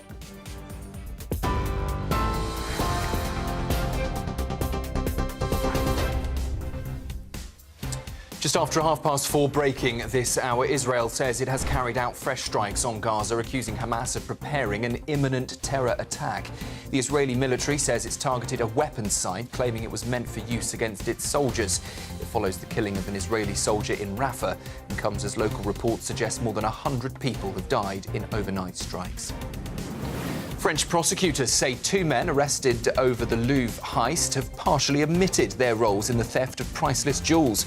4 hooded thieves broke into the museum's Apollon Gallery on the 19th of October, but the jewels still haven't been recovered. Convicted sex offender Hadush Kabatu has been deported back to Ethiopia after being handed a £500 payment to stop him disrupting the process. He'd arrived on a small boat and was re-arrested just days after assaulting 2 women in Essex. A small boat migrant who stabbed a man to death inside a Derby bank has been jailed for life today. 47-year-old Habi Nur pleaded guilty to murdering Govinda Dani Johal, launching the random attack moments after his asylum claim was refused. Also breaking this afternoon, a teenager's been found guilty of murdering 16-year-old Harry Pittman, stabbed in the neck during New Year's Eve fireworks on Primrose Hill in London. Prosecutors said it was a moment where revelry turned into tragedy in the blink of an eye. And the victim of Monday's triple stabbing in Uxbridge has been named as 49-year-old dog walker Wayne Broadhurst. A 22-year-old Afghan man who entered the UK in a lorry has been arrested on suspicion of murder. Those are the headlines for now. More news at the top of the hour. Take the GB News family with you on any device. As long as you have an internet connection, tune into GB News anywhere on the planet or beyond.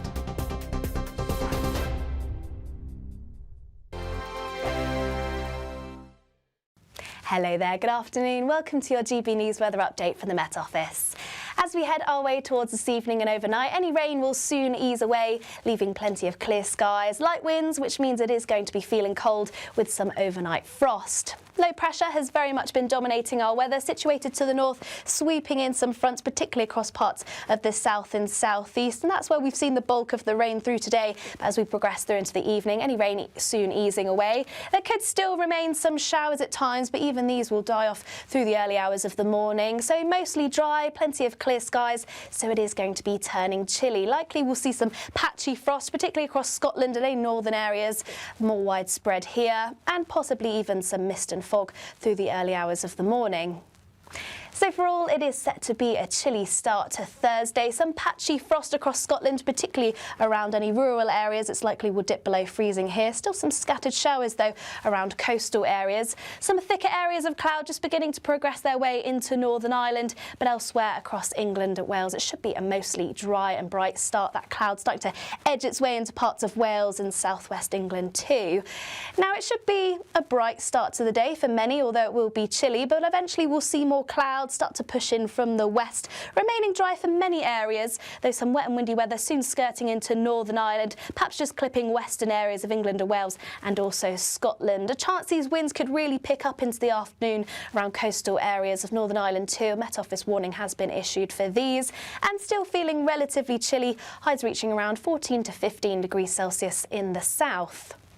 Cloud outbreaks of rain will continue to push in their way from the west. These will be heavy and rather blustery at times. A good chance we could see further coastal gales through the course of the evening, and also plenty of showers, some blustery weather if you're out trick-or-treating later on Friday. That's it from me. Bye-bye.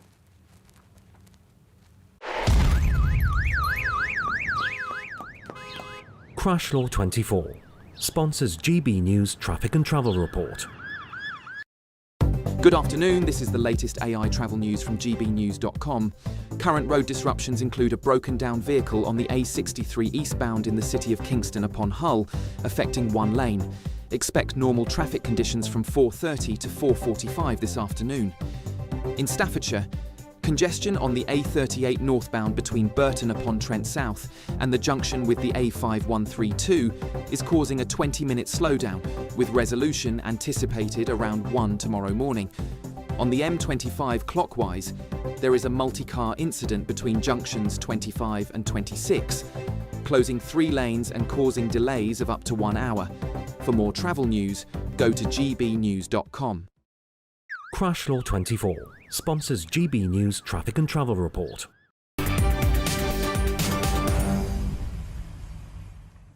Welcome back. It's 4:38. I'm Martin Daubney and this is GB News. Now, thousands of small boat migrants are set to be moved out of hotels and instead relocated to military bases under new government plans. One of the first sites will be a military training camp in Crowborough in East Sussex, where up to 600 men are expected to arrive next month. Well, GB News' national reporter Jack Carson has been speaking to local residents. Crowborough, a picturesque town now divided. The government plans to house 600 asylum seekers in the nearby military training camp as part of their move to close migrant hotels. From the end of next month, 90 asylum seekers aged between 18 to 65 will be moved in per week, with them expected to stay for around 70 to 80 days each. A GP-led medical service will be provided on site, funded by the Home Office, and will operate under a strict no-alcohol policy. For local residents Christine and Simon, both of their houses back onto the site. I'm very concerned. We just need to know who these people are.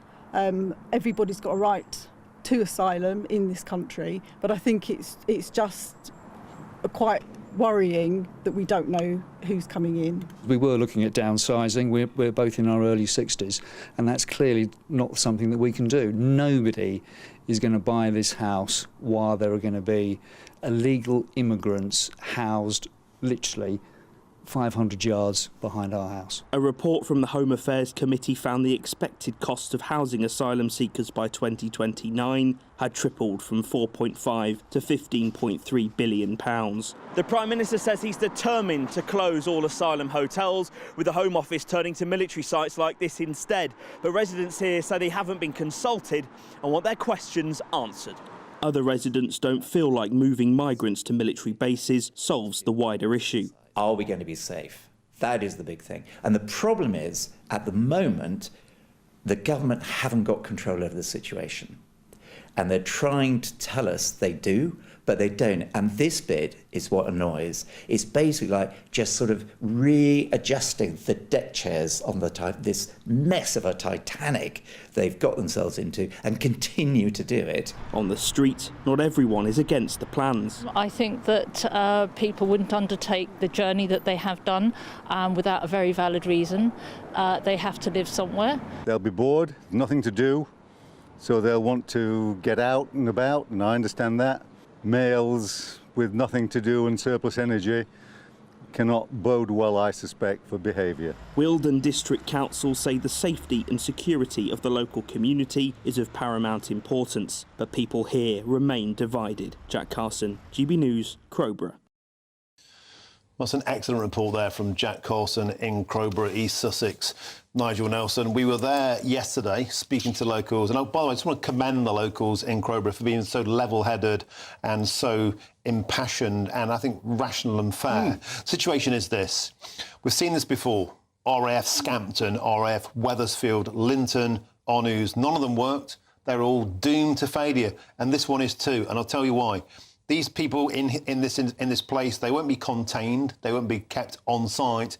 They'll be able to wander around the town willy-nilly with nothing to do. And surely, Nigel Nelson, what we're seeing on our streets at the moment with stabbings, with sexual offences, no one's saying that everybody who goes there is going to do that, but some could.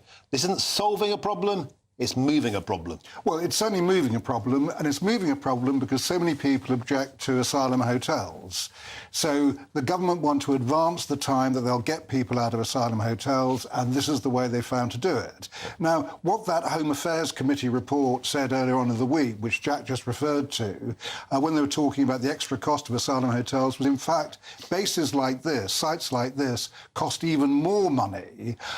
Plus, you're always going to get local objection. You're bound to. If you're suggesting moving 500 people suddenly into a rural area, people are going to be furious. When the Tories tried it, there were constant objections to this, which is why so many sites didn't go ahead. But the question is, what do you do? Is this better than hotels, or would it be better to actually relocate asylum seekers within neighbourhoods in houses of multiple occupation? People object to that. How about none of the above? Well, how about making sure our borders are contained so we don't have to disperse them around communities? What could possibly go wrong with 600 young, fit, men from third world countries who get bored, who've got nothing to do, who aren't kept on site, who can wander around the town. What could possibly go wrong? I'll tell you what could possibly go wrong.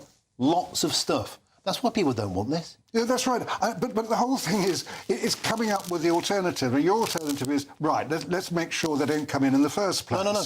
I'll tell you what we could do with places like this. And I had people on the show yesterday who completely concurred. We could use them as containment centres. So come into Britain, and instead of being put in there and being allowed to wander around, what we could do is put them in this containment centre, as Tony Smith said, the former Director General of UK Border Force, and use it as a containment centre to process and deport. So there's half a good idea, but don't let them wander around willy-nilly. But you're suggesting turning it into a prison? Yes. Yeah. Well, Yes, I am. But your problem there is that these people haven't actually done anything wrong at this stage. They've broken into the country illegally. They have not broken into the country illegally. They've come here to claim asylum, which is perfectly legal. They arrived illegally on dinghies or on lorries, and we don't know where they're from. Tony Smith said 2% of these people we know where they come from. Yeah, 2%. as I know we've argued about before here on the show, it is not illegal to cross the channel in a small boat if you're coming here to claim asylum. It could be if you change the framework of the British Constitution. How about that? If you change... Declare a state of emergency. Well, what you could do, and then we run into a whole different area, we could leave the Refugee Convention, we could abandon the Human Rights Act, we could leave the ECHR, all the things that Nigel Farage was talking about a bit earlier, and try and do it that way. We also then become international pariahs. Why? Because the rest of the world is going along with human rights, and we would be suddenly abandoning them. There's all sorts of treaties... What about the human rights of British people who don't want 600 people of young, strapping age wandering around in their doorstep? No, I understand totally. What about their human rights? They don't want them on their doorstep, and that's when we start looking at the alternatives. Because the military sites were deemed unsuitable, that's why everyone turned to asylum hotels. Now we think those are unsuitable. You could put them in the community. Communities don't want them there either. Round and round we go. Yes, we do. Nigel Nelson, thank you very, very much indeed. Now for search some holidays, and then here's the forecast for some of the top European destinations. Can't wait to get in that sea. Lovely and warm. Just like the feeling of having great travel insurance. All Clear Travel Insurance sponsors GB News Travel Destinations Forecast. Generally brighter across many areas of Europe this week, though we can't rule out some rain, particularly across southwestern areas of Spain and also parts of Portugal, all down to an area of low pressure just to the west of the UK, swinging in some fronts at times. Also fairly showery across northern areas of Italy. Sardinia too could also see some spells of heavy showers, but elsewhere across the Mediterranean, pushing into Greece, it should be mostly dry and settled with some sunshine. Now there's still some showers in the forecast over the weekend, but otherwise feeling warm in any sunshine. All Clear Travel Insurance sponsors GB News Travel Destinations Forecast. Britain was once the envy of the world. But look around. A nation that no longer knows what it is or where it's going. A country that's broken. How do we fix Britain? How do we bring it back? Friday night with Matt Goodwin at 8 p.m. Only on GB News. Martin Daubney, weekdays from 3 p.m. I thought I'd heard everything in terms of council insanity, but charging people £1,000 to park on their own driveway, this takes the biscuit. I think, firstly, the amount that they are charging is a huge amount for parking on your own drive, but equally, that sheer amount and the threat of court action causes a lot of anguish and grief, especially to the older people, to vulnerable, to disabled people that I've all come across have had this. And to make it even worse, the council has not actually ever once collected the £1,000 fine. So they're sending letters out, threatening a £1,000 fine, and they've never, ever actually collected that fine. It just causes complete unnecessary misery for people. Well, that's the definition of insanity.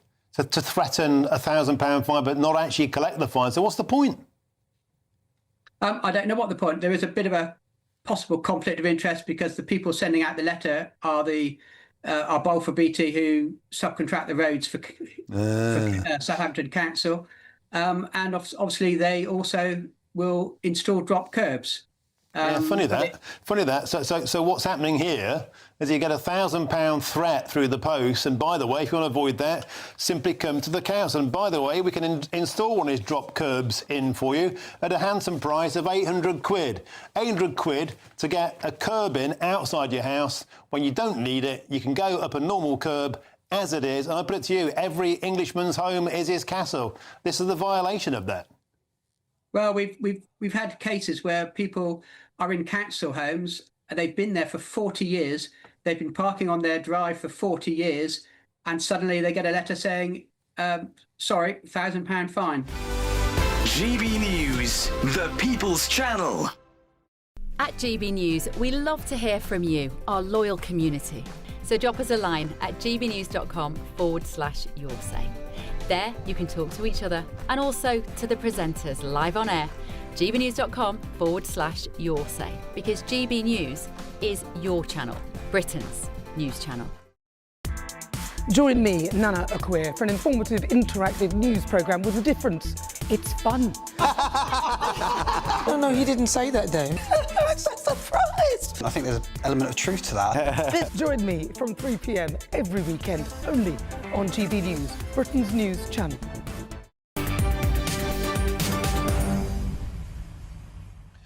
Welcome back. Your time is 10 to 5 with me, Martin Daubney, here on GB News. Now, the Labour Party is cracking down on the 4-day working week.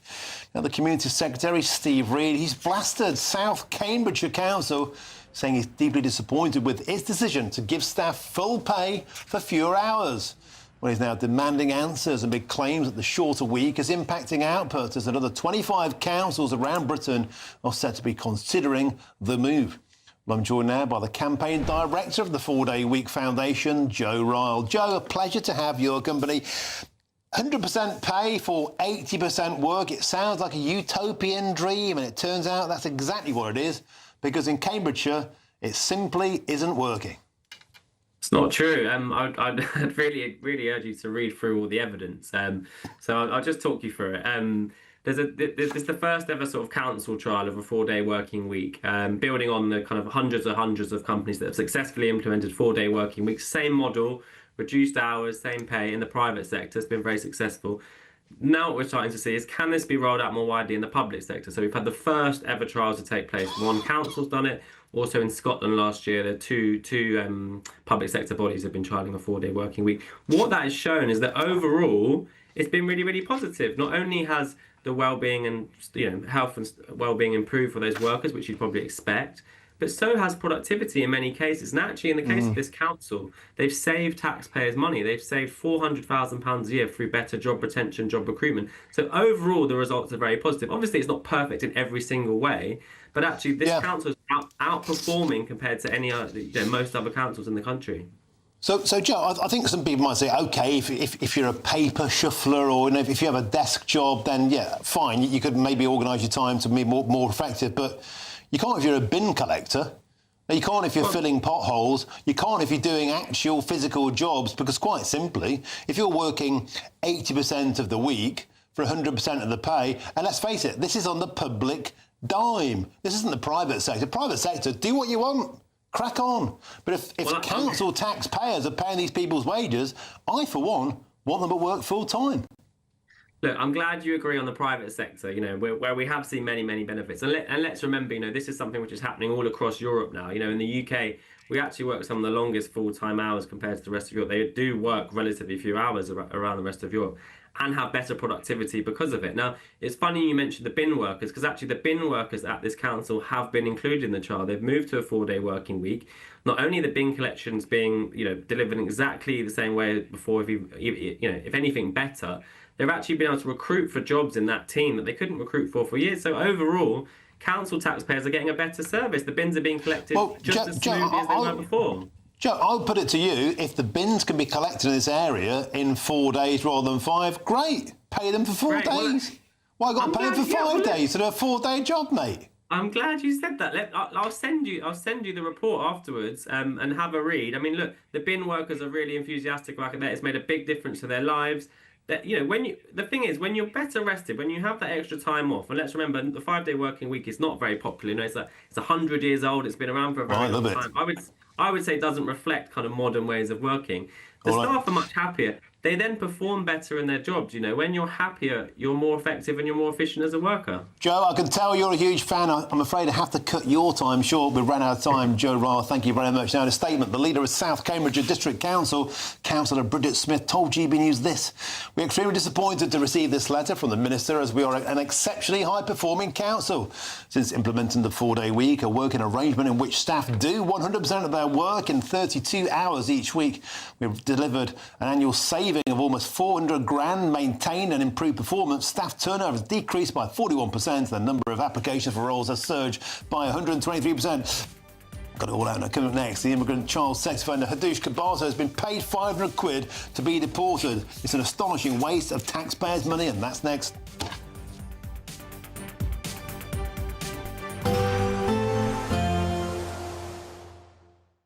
Expect warm spells with the odd rude interruption. Boxed Boilers sponsors the weather on GB News. Hello there, good afternoon. Welcome to your GB News weather update from the Met Office. As we head our way towards this evening and overnight, any rain will soon ease away, leaving plenty of clear skies, light winds, which means it is going to be feeling cold with some overnight frost. Low pressure has very much been dominating our weather, situated to the north, sweeping in some fronts, particularly across parts of the south and southeast, and that's where we've seen the bulk of the rain through today. But as we progress through into the evening, any rain soon easing away. There could still remain some showers at times, but even these will die off through the early hours of the morning. So mostly dry, plenty of clear skies, so it is going to be turning chilly. Likely we'll see some patchy frost, particularly across Scotland and any northern areas, more widespread here, and possibly even some mist and fog through the early hours of the morning. So for all, it is set to be a chilly start to Thursday. Some patchy frost across Scotland, particularly around any rural areas. It's likely will dip below freezing here. Still some scattered showers, though, around coastal areas. Some thicker areas of cloud just beginning to progress their way into Northern Ireland, but elsewhere across England and Wales, it should be a mostly dry and bright start. That cloud starting to edge its way into parts of Wales and southwest England too. Now, it should be a bright start to the day for many, although it will be chilly, but eventually we'll see more clouds start to push in from the west, remaining dry for many areas, though some wet and windy weather soon skirting into Northern Ireland, perhaps just clipping western areas of England and Wales and also Scotland. A chance these winds could really pick up into the afternoon around coastal areas of Northern Ireland too. A Met Office warning has been issued for these, and still feeling relatively chilly, highs reaching around 14 to 15 degrees Celsius in the south. Cloud outbreaks of rain will continue to push in their way from the west. These will be heavy and rather blustery at times. A good chance we could see further coastal gales through the course of the evening, and also plenty of showers, some blustery weather if you're out trick-or-treating later on Friday. That's it from me. Bye-bye. Expect warm spells with the odd rude interruption. Boxed Boilers sponsors the weather on GB News.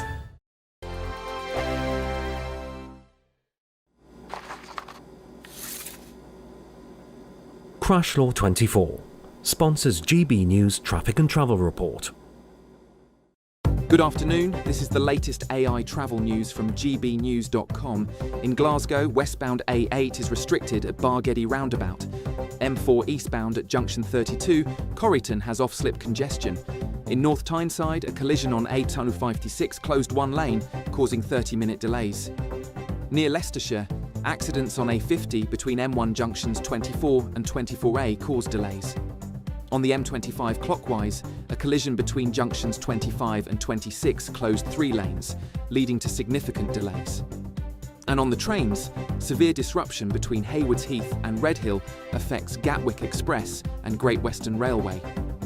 For more travel news, go to gbnews.com. Crash Law 24 sponsors GB News Traffic and Travel Report. It's the final week to see how you can become our biggest winner this year. First, you could be driving away with this brand new Benamar Primera motorhome. This luxury vehicle comfortably sleeps 4, has its own fitted kitchen and bathroom areas, and comes complete with fitted awning and bicycle rack. And that's not all, as we'll also give you a whopping £30,000 in tax-free cash to spend however you like. For another chance to win, text WIN to 63225. One entry costs £2.50 plus one standard network rate message, or text BONUS to 63225. 5 entries cost £5 plus 1 standard network rate message. Go to gbnews.com/win. Entries start at £2.50. Call 0903 686 3232. Calls cost £2.50 plus your network access charge. Or post your name and number to GB16 PO Box 8690 Derby DE1 9TT. UK only. Entrance must be 18 or over. Lines close at 4 p.m. on the 31st of October. Please check the closing time if listening or watching on demand. I'm Michelle Dewberry. This is Jubes & Co with you. Hello everyone, Patrick Christie is here. GB News, Britain's news channel. Access the stories that matter to you. Take the GB News family with you on any device. And as long as you have an internet connection. Tune in to GB News anywhere on the planet or beyond. GB News, the People's Channel, Britain's news channel. Mornings don't have to be tiresome, especially if you have the right company. Wake up to news as it happens, opinion and debate, and of course, a little bit of entertainment too.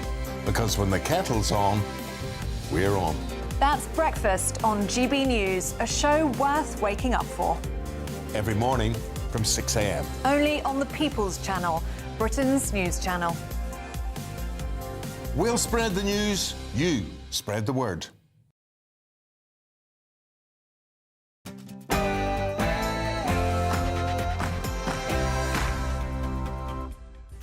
Very, very good afternoon to you. It's 5 p.m. and welcome to the Martin Daubney Show here on GB News, broadcasting live across the UK. All the very latest news, debate and analysis all the way through until 6 p.m. Here's what's coming up on today's action-packed show. A small boat migrant has been jailed for life at Derby Crown Court with a minimum term of 25 years for randomly stabbing a bank customer to death in the city in May. We'll bring you all the latest reactions to this shocking story throughout the show. And elsewhere, the immigrant child sex offender Hadash Kabatu has been paid £500 by taxpayers to be deported to Ethiopia. With his traumatised teenage victim receiving precisely nothing and British taxpayers footing the bill, is it time to end this scandalous use of public money? And also coming up on today's show, we'll discuss this. If we get this digital ID system working and the public being with us, that will be the bedrock of the modern state. And the Chief Secretary to the Prime Minister, Darren Jones, the man in charge of rolling out Labour's digital ID scheme, he says he'll shut down the so-called legacy state and instead build a brand new shiny one. I thought this was all about controlling illegal immigration. It seems the cat is now coming out of the bag. Plus, in this hour, we'll be bringing you all the latest on this. Yes, sorry, good point. Are you he or she? Or they? My chosen pronoun is the definite article. I am always the me. That's right, that's an alien with pronouns. And the US streaming giant Disney has finally pulled the plug on woke Doctor Who after feeble viewing figures screamed, "I'm bored of the Time Lord." Now, with woke plots on racism, feminism and even aliens, as you saw there, with trans pronouns, is it finally time that Dr. Woke was exterminated? That's all coming up.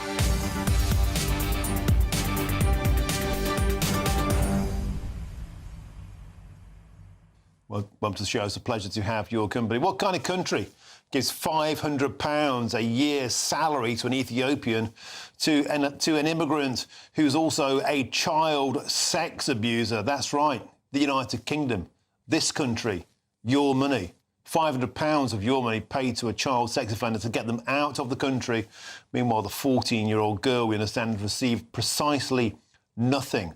Have the lunatics once again taken over our asylum system, and the payment was coughed up apparently because there was a risk he wouldn't get on the flight without being sweet-talked into it, without being bribed into it. Or we're just a complete and utter joke as a country. And what does that send out as a message to people in Ethiopia or indeed any other country around the world? Go to Britain, live in a free hotel, commit a sex offence, don't worry, you'll get a year's salary to make you go home. Let us know what you think about that. gbnews.com/your say is a way to do so. Now it's time for your headlines, and here's Sam Francis.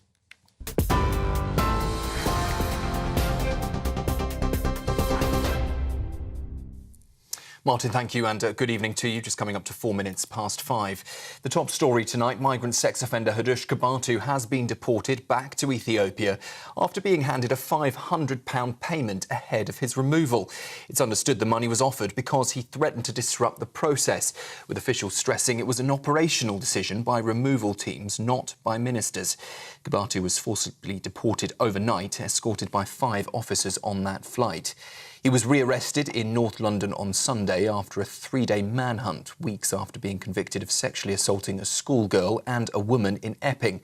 That was just days after arriving in the UK on a small boat. A teenager has been found guilty of murdering 16-year-old Harry Pittman, who was stabbed in the neck during New Year's Eve celebrations on Primrose Hill. 18-year-old Aris Lloyd Hall lunged at Harry with a dagger as crowds gathered to watch the fireworks, in what prosecutors called a moment where revelry turned to tragedy in the blink of an eye. Harry collapsed and died minutes before midnight. Lloyd Hall, who was 16 at the time, claimed it was an accident, but was found guilty of murder at the Old Bailey after a retrial. He'll be sentenced next month. A small boat migrant who stabbed a man to death inside a Derby High Street bank has been jailed for life today with a minimum term of 25 years. 47-year-old Somali national Habi Nur pleaded guilty to murdering 37-year-old Govinda Dani Johal at Derby Crown Court. Nur launched the random attack inside a Lloyds bank on St Peter's Street in May, just moments after angrily complaining about his refused asylum claim. Mr Johal was pronounced dead at the scene after being stabbed multiple times. Turning to politics, and a fiery exchange at Prime Minister's questions earlier today as Kemi Badenoch pressed Sir Keir Starmer on whether he still stands by his pledge not to raise income tax, national insurance or VAT. Well, the Prime Minister refused to give an answer. He dodged the question several times, prompting Ms Badenoch to accuse him of breaking promises to the British public. Glad that the Leader of the Opposition is now finally talking about the economy. I can update the House, Mr Speaker. Retail sales are higher than expected. Inflation is lower than expected. Growth has been upgraded this year. And, Mr Speaker, the UK stock market is at an all-time high. The budget is on the 26th of November and we will lay out our plans. But I can tell the House now that we will build a stronger economy, we will cut NHS waiting lists and deliver a better future for our country. Well, Mr Speaker, yes. What a fascinating answer. It is not the same answer that I received when I asked exactly the same question word for word on the 9th of July. Then the Prime Minister replied with just one word, yes, and then he sat down with a smug grin on his face. What's changed in the past 4 months? Next, news in the Middle East, where Israel has carried out fresh strikes on Gaza, accusing Hamas of preparing an imminent terror attack. As fears are growing, the fragile ceasefire there could collapse. The Israeli military says it hit a weapons storage site, claiming it was being used to plan an assault on IDF troops. It follows a night of heavy bombardment that reportedly killed more than 100 people, including dozens of children. That came just hours after the Prime Minister Benjamin Netanyahu ordered powerful strikes in response to what he called repeated Hamas violations. The group, though, denies breaking the ceasefire, but the IDF says it will continue to uphold the agreement while removing any immediate threat. In France, prosecutors say 2 men arrested over the Louvre Museum heist have partially admitted their involvement in the theft of priceless jewels. 4 masked thieves broke into the Paris Museum on the 19th of October, escaping with valuable gems and exposing major security failings at the world's most visited museum. At a press conference this afternoon, the Paris prosecutor confirmed the jewels have not yet been recovered and their investigation is continuing. And just before I hand you back to Martin, some breaking news coming to us from the Metropolitan Police, saying a man and woman have been arrested after a 1-year-old girl sadly died in Upton Park. Police believe she may have come into contact, the young girl that is, with chemicals inside a flat after reports of hazardous substances inside that property. The 41-year-old man, 26-year-old woman, both being questioned on suspicion of manslaughter. Officers, though, say the child was not known to the pair. Police adding that the case is not being treated as terrorism and that the little girl's family are being supported by specialist officers. Those are the headlines just after 5 o'clock. Next, though, a look at the markets. Cheers Britannia Wine Club proudly sponsors the GB News Financial Report. 8 minutes past 5, and here are the markets for you. The pound will buy you $1.3221 and 1.1356 euros. The price of gold is £3,045, 11 pence per ounce, and the FTSE 100 is at 9,738 points. Cheers Britannia Wine Club proudly sponsors the GB News Financial Report.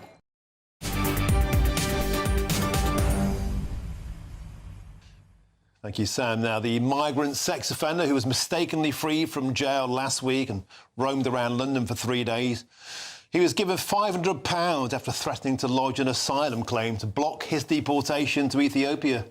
Hadush Kabatu arrived back in his home country this morning after being forcibly removed from the UK on a flight where he was accompanied by a team of 5 immigration security escorts. But the question remains, why on earth did British taxpayers pay 500 quid and give it to a convicted migrant sex offender? Meanwhile, earlier today in the Commons, Nigel Farage introduced his plans into Parliament to leave the ECHR, and this is how he got on. Was the deep alarm at the huge numbers of people coming into our country. The fact that effectively we had open borders, making us poorer in every way.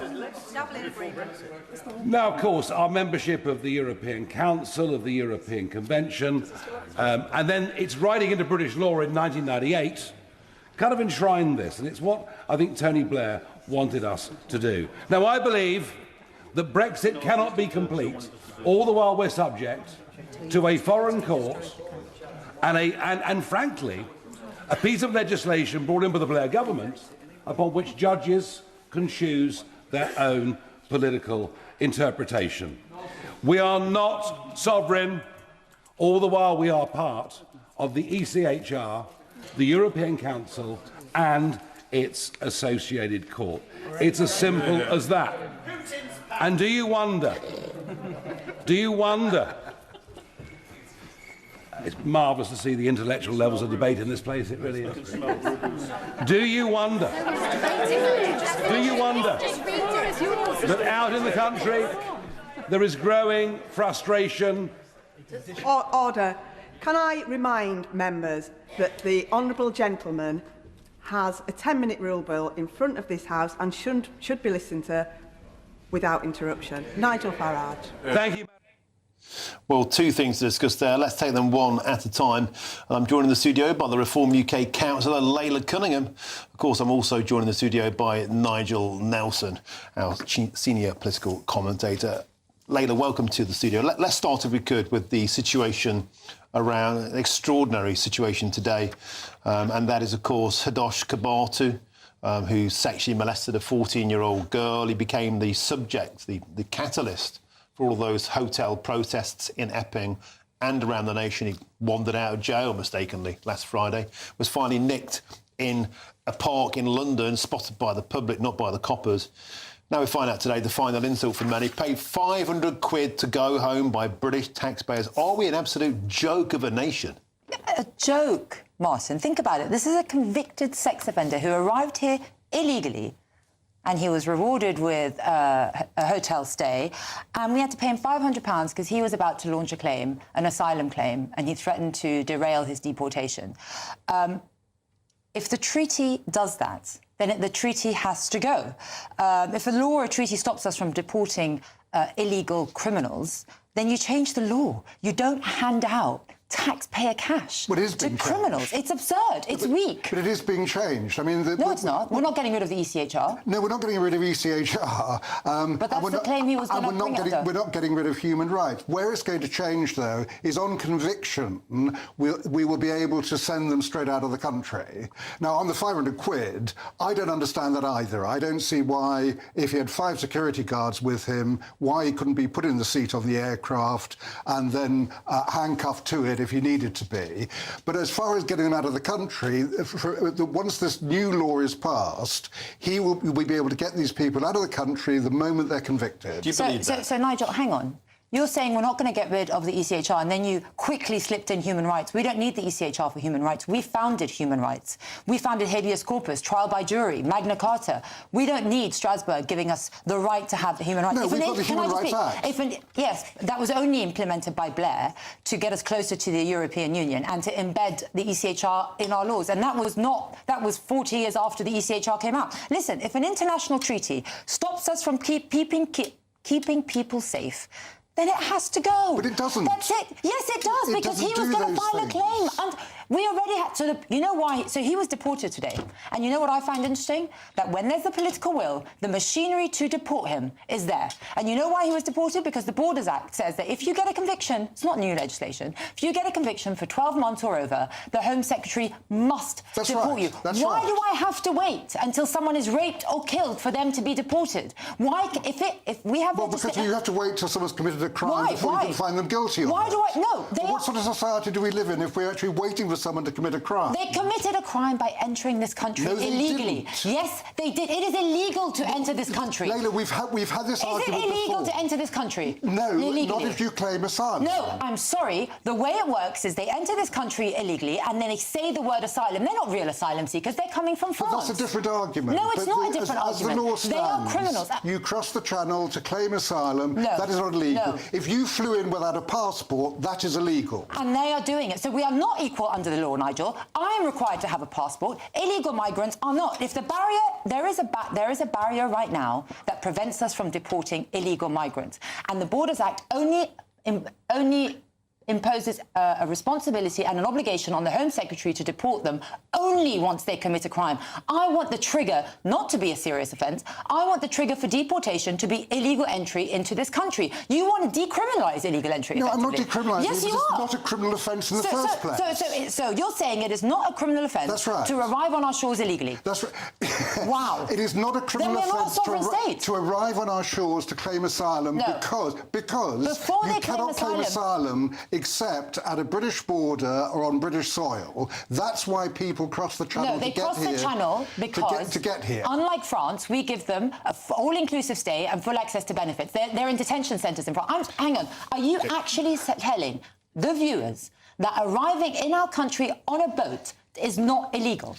If you claim asylum, it is not. I'm saying once you land on our shores illegally on a boat, is it a crime, yes or no? No, it's not a crime. Wow, I mean, that is what you think. All right, guys, quickly, can I get back to the point of Hidesh Kabatu? £500, a kiss-off, a golden handshake. Should that be stopped? 100%. And the only way to stop it is immediate deportation. And I'm sick and tired of being called racist because I think anyone that arrives on a boat is committing a criminal offence, is part of a massive smuggling gang and should be treated accordingly. And any government that doesn't see that has no mandate to govern.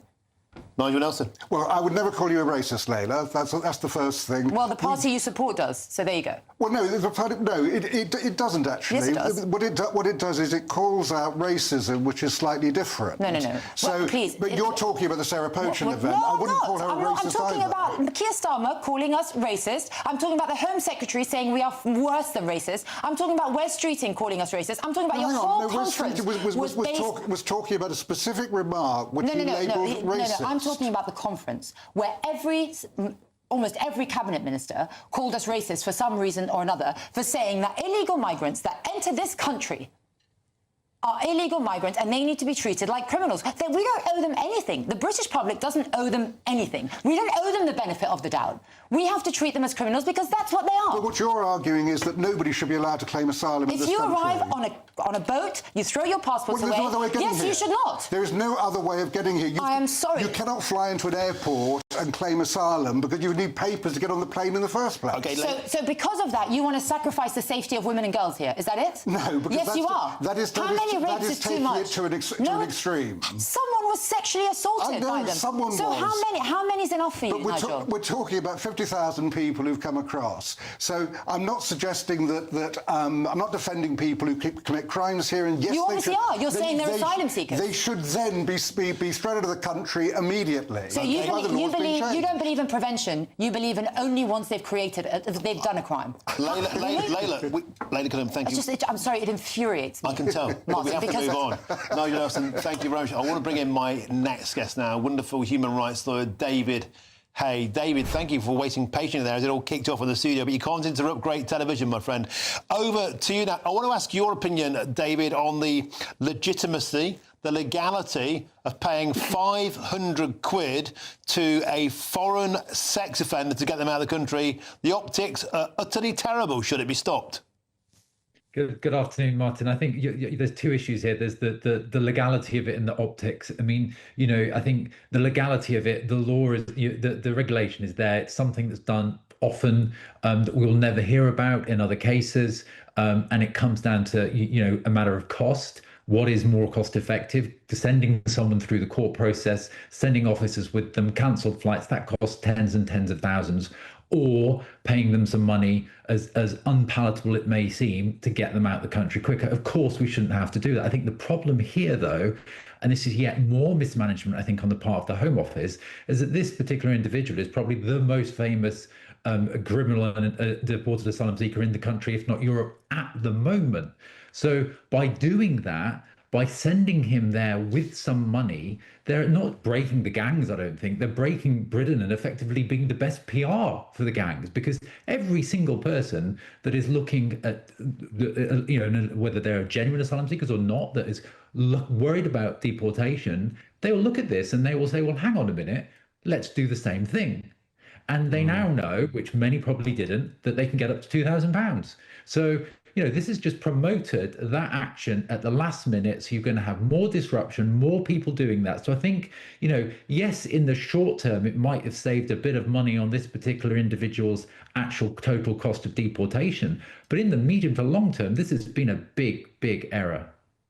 Yeah, because the fact of the matter is, David Hay, if you're from Ethiopia, and I learned from my colleague Mark White earlier on, £500 is the typical average annual salary.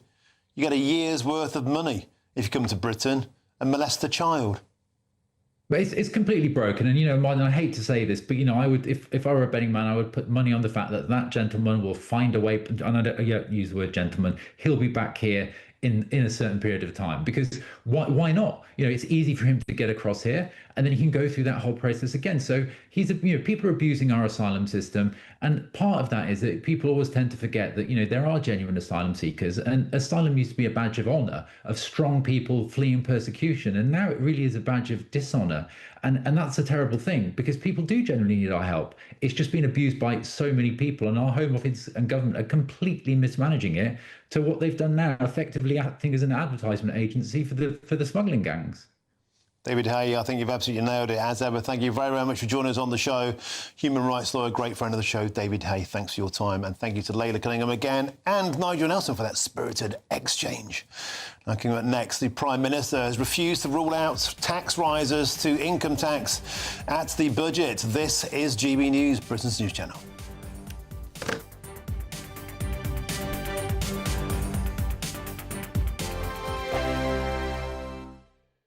Britain was once the envy of the world, but look around. A nation that no longer knows what it is or where it's going. A country that's broken. How do we fix Britain? How do we bring it back? Friday night with Matt Goodwin at 8 p.m, only on GB News. Decisions made in Washington aren't just shaping America, they're shaping Britain too. From migration to global security, from crime to health. Whatever happens in the White House today will be felt in your town or city tomorrow. That's why The Late Show is live from Washington, D.C. Cutting through the politics to show you what it all means for Britain. The Late Show live every night at midnight. Only on GB News, Britain's news channel. At GB News, we love to hear from you, our loyal community. So drop us a line at gbnews.com/yoursay. There you can talk to each other and also to the presenters live on air. gbnews.com/yoursay, because GB News is your channel, Britain's news channel. Hi, I'm Michelle Dewberry, and my show is your opportunity to cut through all the noise and dive in headfirst to some robust debates. Ideas clash. Situation, no, isn't it? No, Because the failure is you're deliberately avoiding my point. Nothing's held back, And if you think this is the end of it, wait for more. and we do not shy away from the difficult stuff. Sometimes I want to shake people and say, if only you understood. So join me on Dubes & Co. weeknights at 6 p.m, only on GB News, Britain's news channel. Join me, Nana Akwe, for an informative, interactive news programme with a difference. It's fun. No, he didn't say that, though. I'm so surprised. I think there's an element of truth to that. Join me from 3 p.m. every weekend, only on GB News, Britain's news channel. Mornings don't have to be tiresome, especially if you have the right company. Wake up to news as it happens, opinion and debate, and of course, a little bit of entertainment too. Because when the kettle's on, we're on. That's Breakfast on GB News, a show worth waking up for. Every morning from 6 a.m. Only on the People's Channel, Britain's news channel. We'll spread the news, you spread the word. Bold. They are under no illusion. Ray, are you a human trafficker? Boundless. I've had enough of the nonsense, and I'm not afraid to say it. Don't get us on the BBC. Every weeknight, I tear through the headlines. The smell of gasoline. Should we be worried about it? From Westminster madness to cultural war chaos. What I'm going to do now is they are throwing things up the car as we speak. Get ready, Britain. Here we go. Patrick Christie's tonight, weeknights from 9 p.m, only on GB News, Britain's news channel.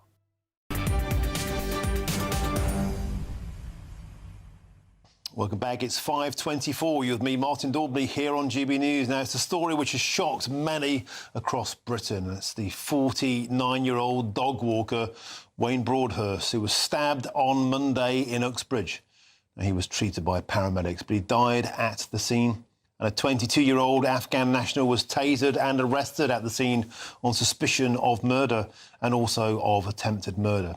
Well, now Wayne Broadhurst's family have launched a GoFundMe to support his partner, Anne, after Monday's tragedy. If you want to support her, then please go to gofundme.com/Wayne Broadhurst. That money will go directly to Wayne's partner, and that is Anne. Now, moving on. Sir Keir Starmer has refused to rule out increasing income tax ahead of the budget next month on November 26th, of course. The Conservative leader, Kemi Badenoch, questioned the Prime Minister on his party's plans, but he declined to answer. Well, let's now speak with the business expert, David Buick. David, welcome to the show. Is there anybody in Britain now who doesn't believe that tax rises are going to be imminent? Greetings, Martin. Lovely to chat to you. Well, let's go back to the 4th of September, if we may. I cannot think of a worse thing to do than to serve 3 months' notice on a budget. What does it lead to? Speculation. Why did she do it? Because she was very uncertain that she got any headroom at all. And what did the gilt market think of it? They hated it. Yields went right up very firmly, way above the levels that where Liz Truss and her awful budget came through that time. She's had a little bit of luck because the United States looked like, and they probably will do while you and I are talking in the next hour or so, cut rates by, I imagine, 0.25%.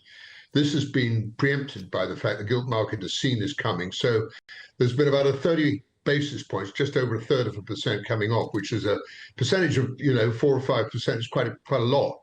So she'll probably glean herself £10 billion. But the fact remains that she's also been told by the Office of Budget Responsibility and by other economists, the economy ain't looking too great. So we've had all this speculation. I mean, when you think about it, we've had inheritance tax, we've had a gaming tax, which if that's implemented, it could cost, particularly the racing industry, 100,000 jobs. They've seen unemployment go up to 4.8%, so they're, I hope, trying to avoid that.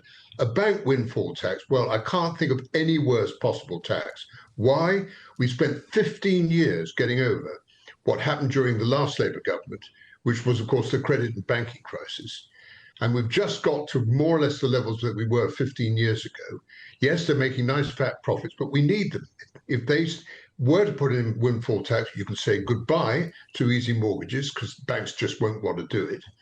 Then you've got wealth tax to consider. You've got inheritance tax to consider. Apparently, she might even rob us of our pension or tax us on our pension contributions. So she's really left with very little. I think the most important thing, and I think this is really more important than anything else, is sentiment. If she can walk away on the 20th, Rachel Reeves can walk away on the 26th of November without incurring the wrath and indignation of the bond market, she's had a major, major result. Why? We want positive sentiment. We want business, industry and commerce to be incentivized. We need to cut stamp duty on trading. We're the only big bourse or stock exchange in the whole wide world that charges tax in terms of stamp duty for trading shares. That has to stop. So what's she left with?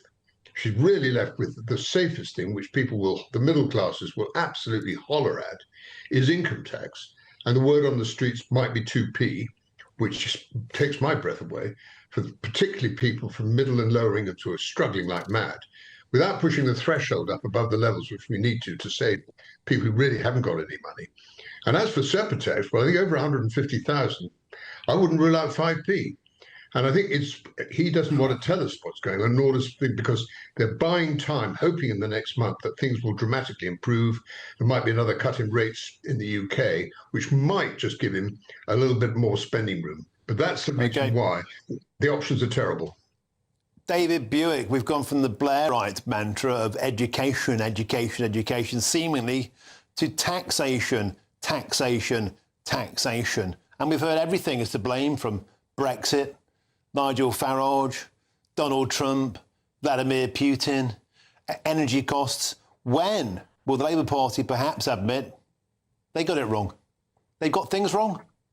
They never will admit that, Martin, I'm afraid. I mean, a conversation I had with Andy Haldane, who was the chief economist of the Bank of England, when he went to the Royal Society of Arts, he said, the problem that this country's got is an attitude problem. And the attitude is that we've got nobody prepared to take on risk. And he said, risk has to start from the government. If you don't want flatlining of GDP, then you've got to make people worthwhile coming here to invest in business so we can crack on. And that is a long way from what we've got. Yes, we've heard about grillions of pounds coming into, green energy and the rest of it. Okay, fine. But that isn't going to create wealth. That's part of basically the public sector. And we need people to come into the private sector so that we can stimulate small companies, that we can give them the opportunity of actually people wanting to be share owners and people actually wanting to employ people. Look what's happened since that national insurance contribution. The jobs vacancies have collapsed. Everybody's got their hands up underneath their armpits and their pockets on the floor, and they will not employ any other people until sentiment turns positive.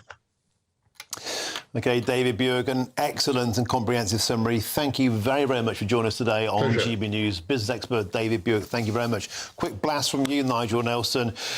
Tax rises now, they're as inevitable as night's following day. We're going to have tax rises, full stop. The question is what sort of tax rises they're going to be. So, as David has just said, there's been constant speculation. We've had mansion taxes, national insurance on landlords, pensions about to be hit, cash ISAs being taxed. I mean, there's been a whole host of... income tax. It will obliterate, it will drive the coach and horses through their manifesto. Politically, income tax is a really dodgy one to go and do because it was a manifesto pledge that she wouldn't raise it.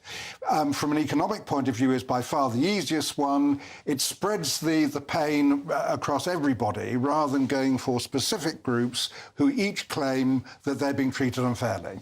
Well, I think people would just believe that if people are going to be elected on a manifesto platform of promising repeatedly never to raise tax, and then they simply throw that into the dustbin, they perhaps won't believe anything they say ever It was again. a mistake to make the promise in the first place for the manifesto. They still won the election without it. Perhaps they'll be righteously punished for that in the next set of elections in May. Nigel Nelson, thank you very, very much indeed. Now, plenty more to come throughout the rest of the show, but for now, if you're travelling home from work or from school, please stay safe. Here is your traffic and your travel update, and please stick with us. Good afternoon. This is the latest AI travel news from GBNews.com. Motorists on the M90 should note a broken down vehicle affecting the northbound journey between junctions 10 and 12 near Broxton roundabout. The A55 westbound off-slip at Brompton Avenue is closed. On the M621 westbound between junction 1 and the M62, there are 15-minute delays. The M25 clockwise between junctions 25 and 26 in Greater London faces disruption with 3 of 4 lanes closed after a crash, causing an hourly delay. And on the trains, there is major disruption affecting both the Gatwick Express and the Great Western Railway between Haywards Heath and Redhill. For more travel news, go to gbnews.com.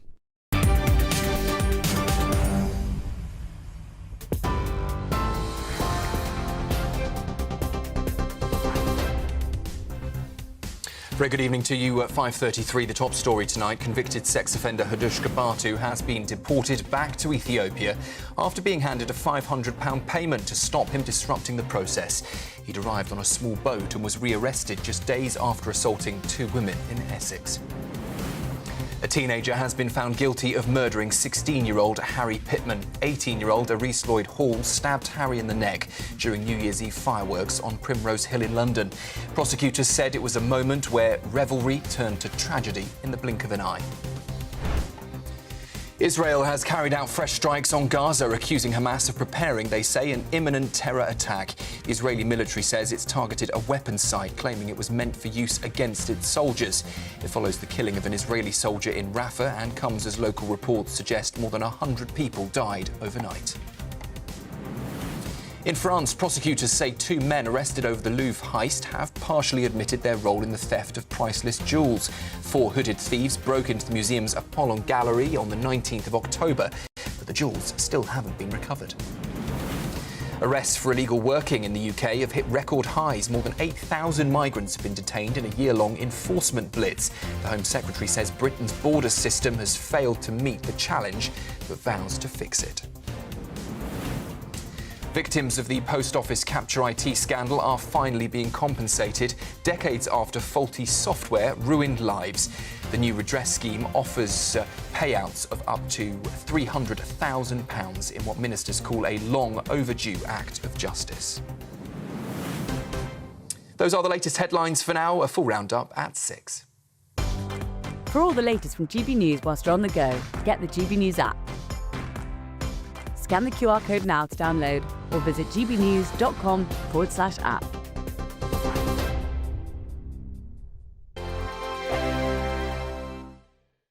Hello there, good afternoon. Welcome to your GB News weather update from the Met Office.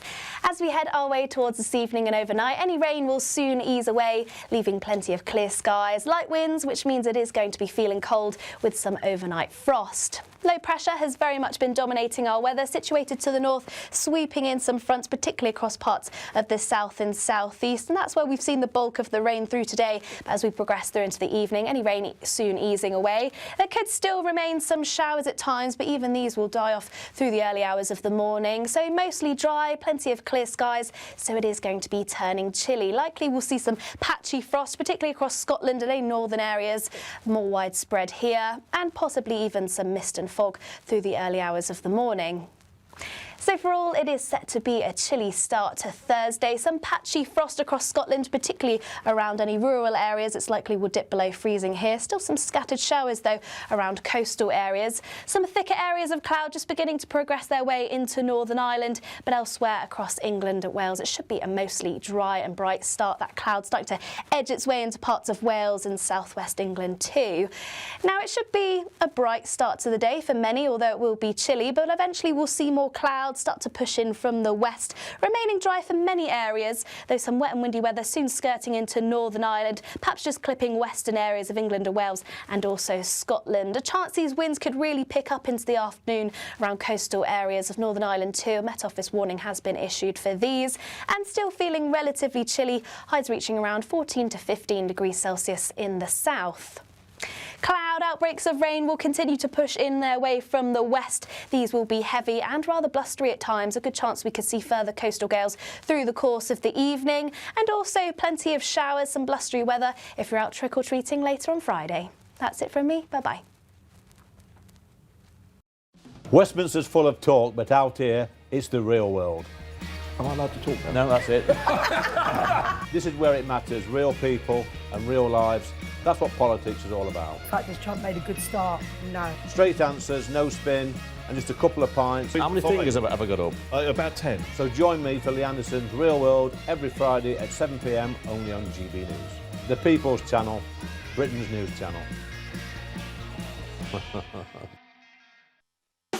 You want to know what's really going on in the corridors of power? Labour don't know what to do with you half the time, and that makes you quite lethal in the chamber. Get behind the headlines with Chopper's Political Podcast. Join me, Christopher Hope, as I sit down with the great and the good of British politics. We'll see where this ruling takes us. These are the stories shaping our nation. Chopper's Political Podcast, available now on all platforms. Listen in and stay ahead.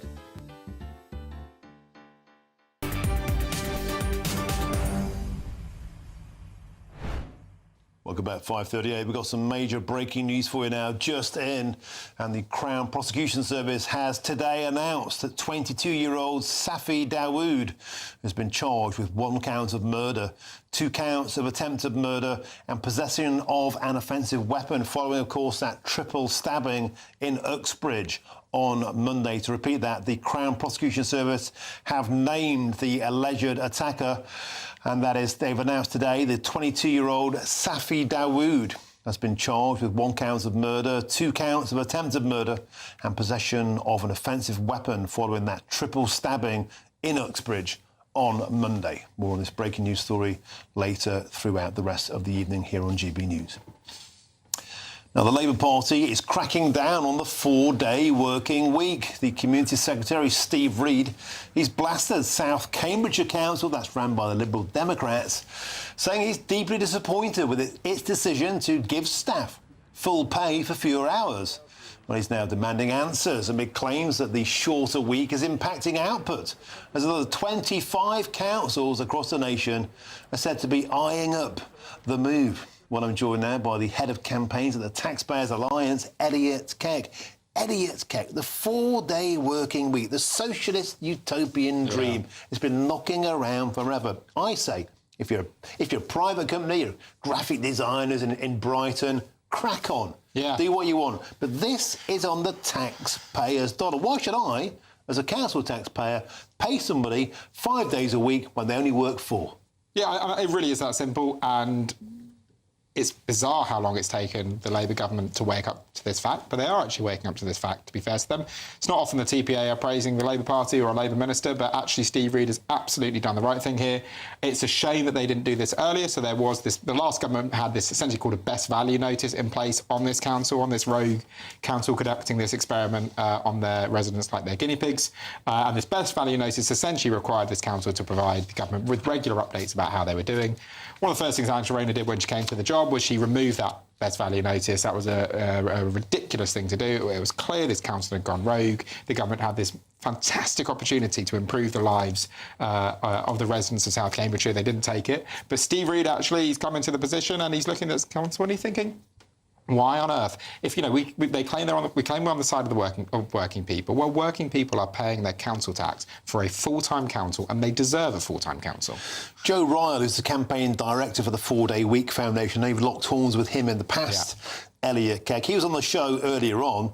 He said, well, even bin men in this area, we're saying is amazing. Yeah. So they get all of their work done in 4 days. I went, great. Let's pay them for 4 days. Yeah. Why pay them to have why pay them 5 days when they're a bunch of part-time Charlies? And I'm absolutely in favour of that. If it is the case that in councils actually there's only enough work for all of the staff to do 4 days, then brilliant. Cut the pay bill by 20%. That's fantastic. Allows you to cut council tax. You know, we talk about the crisis of funding in local government. Well, if genuinely your staff are only doing 4 days a week, 4 days work a week, 20% cut to the pay bill, and suddenly that council funding crisis that we talk about, it's not necessarily solved overnight, but it makes a big, big difference. So absolutely, I say to local government across the country, you know, if you genuinely think you can cut your staff hours by 20% and cut the pay bill by 20%, let's look at that. But the idea of paying them 5 days work for 5 days work, 5 days pay, sorry, for 4 days work, I mean, that's just madness. Nigel Nelson, it is madness. Why should people be allowed to work part-time on the taxpayer's dime? Well, first of all, it's a question of whether productivity goes up or not. What you want done is you want the job completed. It doesn't really matter to residents, when you talk about the bin men, when that job is actually done, as long as they get their bins collected every week.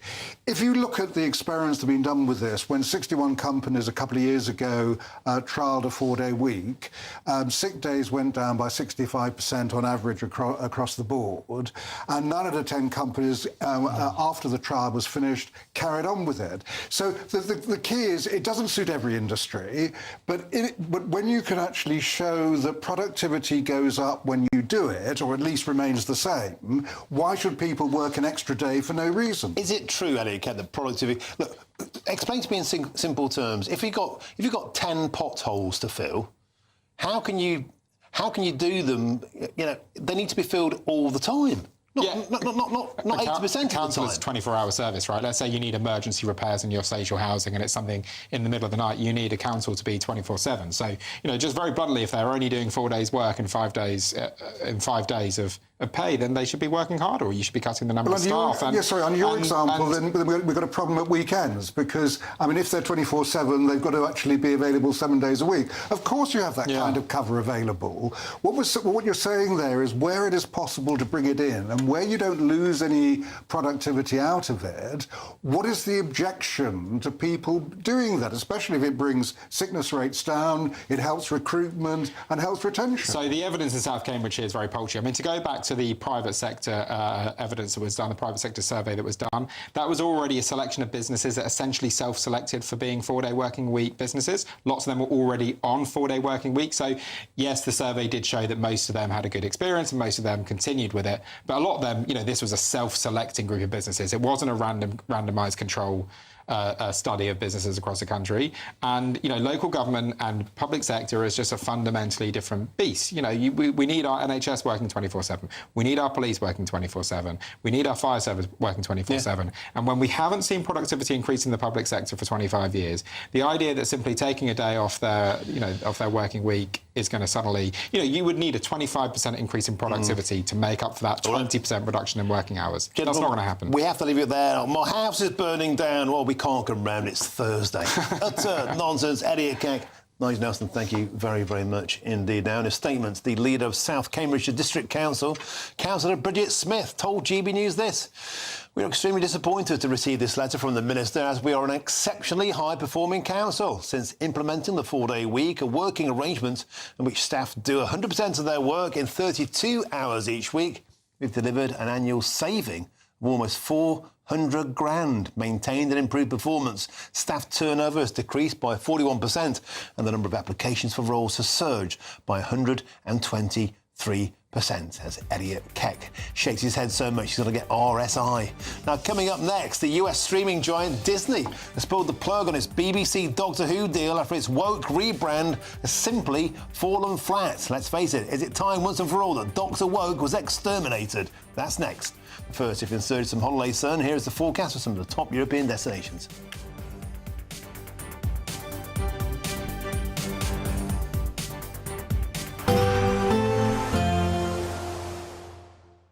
Dinner under the stars tonight? That reminds me of our travel insurance. You mean All Clear Skies? All Clear Travel Insurance sponsors GB News Travel Destinations Forecast. Generally brighter across many areas of Europe this week, though we can't rule out some rain, particularly across southwestern areas of Spain and also parts of Portugal, all down to an area of low pressure just to the west of the UK, swinging in some fronts at times. Also fairly showery across northern areas of Italy. Sardinia too could also see some spells of heavy showers, but elsewhere across the Mediterranean, pushing into Greece, it should be mostly dry and settled with some sunshine. Now, there's still some showers in the forecast over the weekend, but otherwise feeling warm in any sunshine.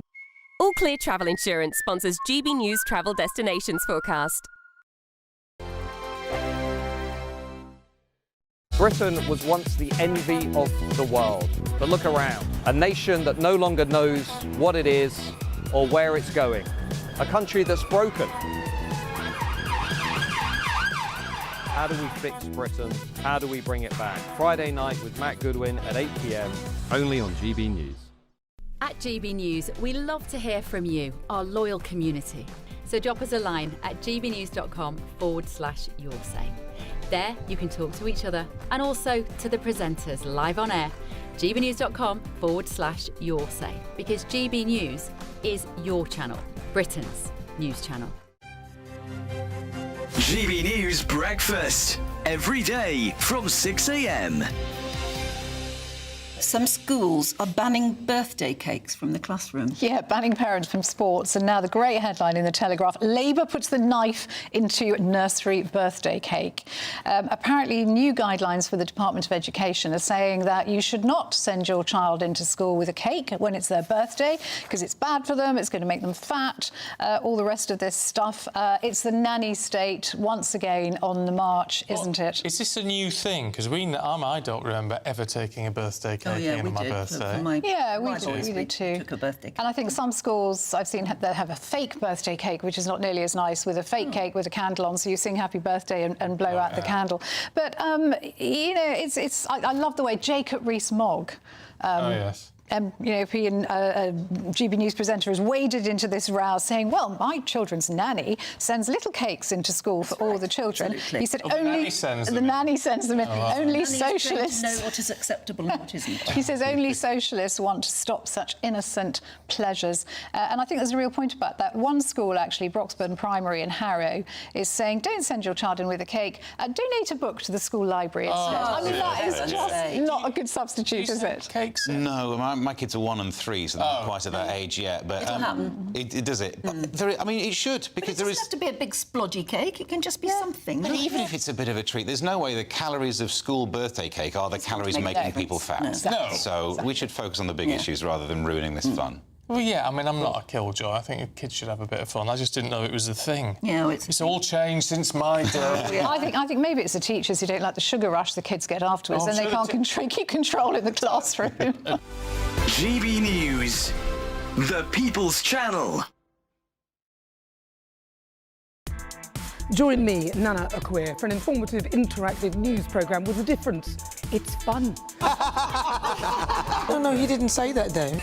I'm so surprised. I think there's an element of truth to that. Join me from 3 p.m. every weekend, only on GB News, Britain's news channel.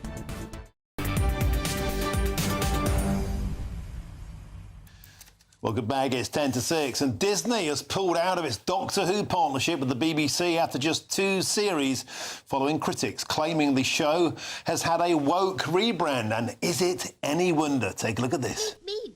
Yes, the meep. I promise I can help him get home and then you'll never see me again. You're assuming he as a pronoun. True. Yes, sorry, good point. Are you he or she or they? My chosen pronoun is the definite article. I am always the meep. Oh, I do that. That's an alien with pronouns. And here's my guest, whose pronouns are common and sense. Former BBC journalist Danny Caddy. Danny, I put it to you, it's time to exterminate the woke Dr. Woke. Yeah, also, that was interesting. That wasn't David Tennant in character. That was just David Tennant, because he's just mad about pronouns. And you're so right, Martin. Since 2023, a guy called Russell T. Davis, who, by the way, he's the new writer, and if you object to anything that they put in their output, and I can quote here directly, he says, why breathe in the exhaust fumes? Why be toxic? Come over here where the life and the light and the air and the sound is. That's the people who say that. Do you know what? I'm going to be like the 1.9 million people on a Saturday who won't tune in anymore. Figures have gone down from 5 million to 3.1 because it's too woke. He'll label you as some sort of swivel-eyed loon full of toxicity. Whereas it's not anything to do with that, Martin. All this week we've been talking on the UK's #1 news channel, all about diversity and box ticking. Well, demonstrably here you have evidence that people are turning their backs on identity politics on their television screen, on box ticking on their television screens. And Disney have pulled the plug, which leaves the BBC in a big problem because it costs them millions and millions of pounds each episode. And it's going to be a big thing. It's going to be a big U-turn for the BBC to pull out. And I think you're right, Martin. I think it's time that really the licence fee payer are going to say to the BBC, justify why you are costing, or why it costs £10 million per episode when 40% of people tune out because of this drivel. And you know what, Danny Caddy, people are turning off stateside as well. They're turning off globally. This was meant to be a moment that saved the BBC. In actual fact, it might end up being one of the moments where it starts to sink it. Look, when I was a kid, I used to hide behind the sofa because Doctor Who was genuinely scary. I watch it with my kids. Yeah. They have episodes about Rosa Parks, about feminism, about the Empire. It makes me want to throw my sofa at the telly. It is. It's just unfortunately typical indoctrination from the nation's broadcaster. And I spent 18 years there, Martin. Behind the scenes, people are very progressive, left-wing, liberal sort of people. The production, the script writers, the management. And I've said this to you for years, Martin. It seeps out on air. It seeps out on everything they do, whether it's radio output or indeed television output. But people have clocked onto it, Daubs. People have had enough of it. And also, don't forget how woke Disney is. If Disney has pulled out because there's no cash to be made, you just need to go stateside to see how woke the Disney Corporation is. It's just, it's a perfect storm for the BBC because it's in the spotlight and it costs £10 million, not per series, per episode. OK, we have to leave it there. Danny Caddy, always a pleasure. You get back to your TARDIS now, Captain. You take care. And now I've got a writer reply here. Lindsay Salt, the BBC's Director of Drama, said, "We'd like to thank Disney Plus for being terrific global partners and collaborators over the past 2 seasons and for the upcoming The War Between the Land and the Sea." Well, let's get a quick writer reply from Nigel Nelson. Dr. Woke has got to go. Well, it wasn't. I didn't stop watching Doctor Who because of the wokeness. When it first started, it came out as a Christmas special. Loved it. It then just went off. The plots weren't very good. When they bring back a trans Dalek, I'll go watch it again. A trans Dalek. Yeah. On that bombshell. Blooming, we have to leave it there. It's coming up to 6 p.m. It's Tubes and Co. And it's now the wonderful Nana Acquia is the presenter. Nana, what's on your menu? Well, coming up, I will exterminate. No, trans Dalek. Very funny. Listen, coming up, quite a serious show, actually. A small boat migrant turns out that he murdered somebody, sentenced to 25 years today. But they didn't tell us he was a small boat migrant until the sentencing. Interesting. It was around about that same time that Haidish Kabuti committed his sexual offences as well. So there's loads coming up in the show. You won't want to miss it. We're talking everything small boat migrants. Should they be deported? Should they, in fact, be detained? That's coming up after this.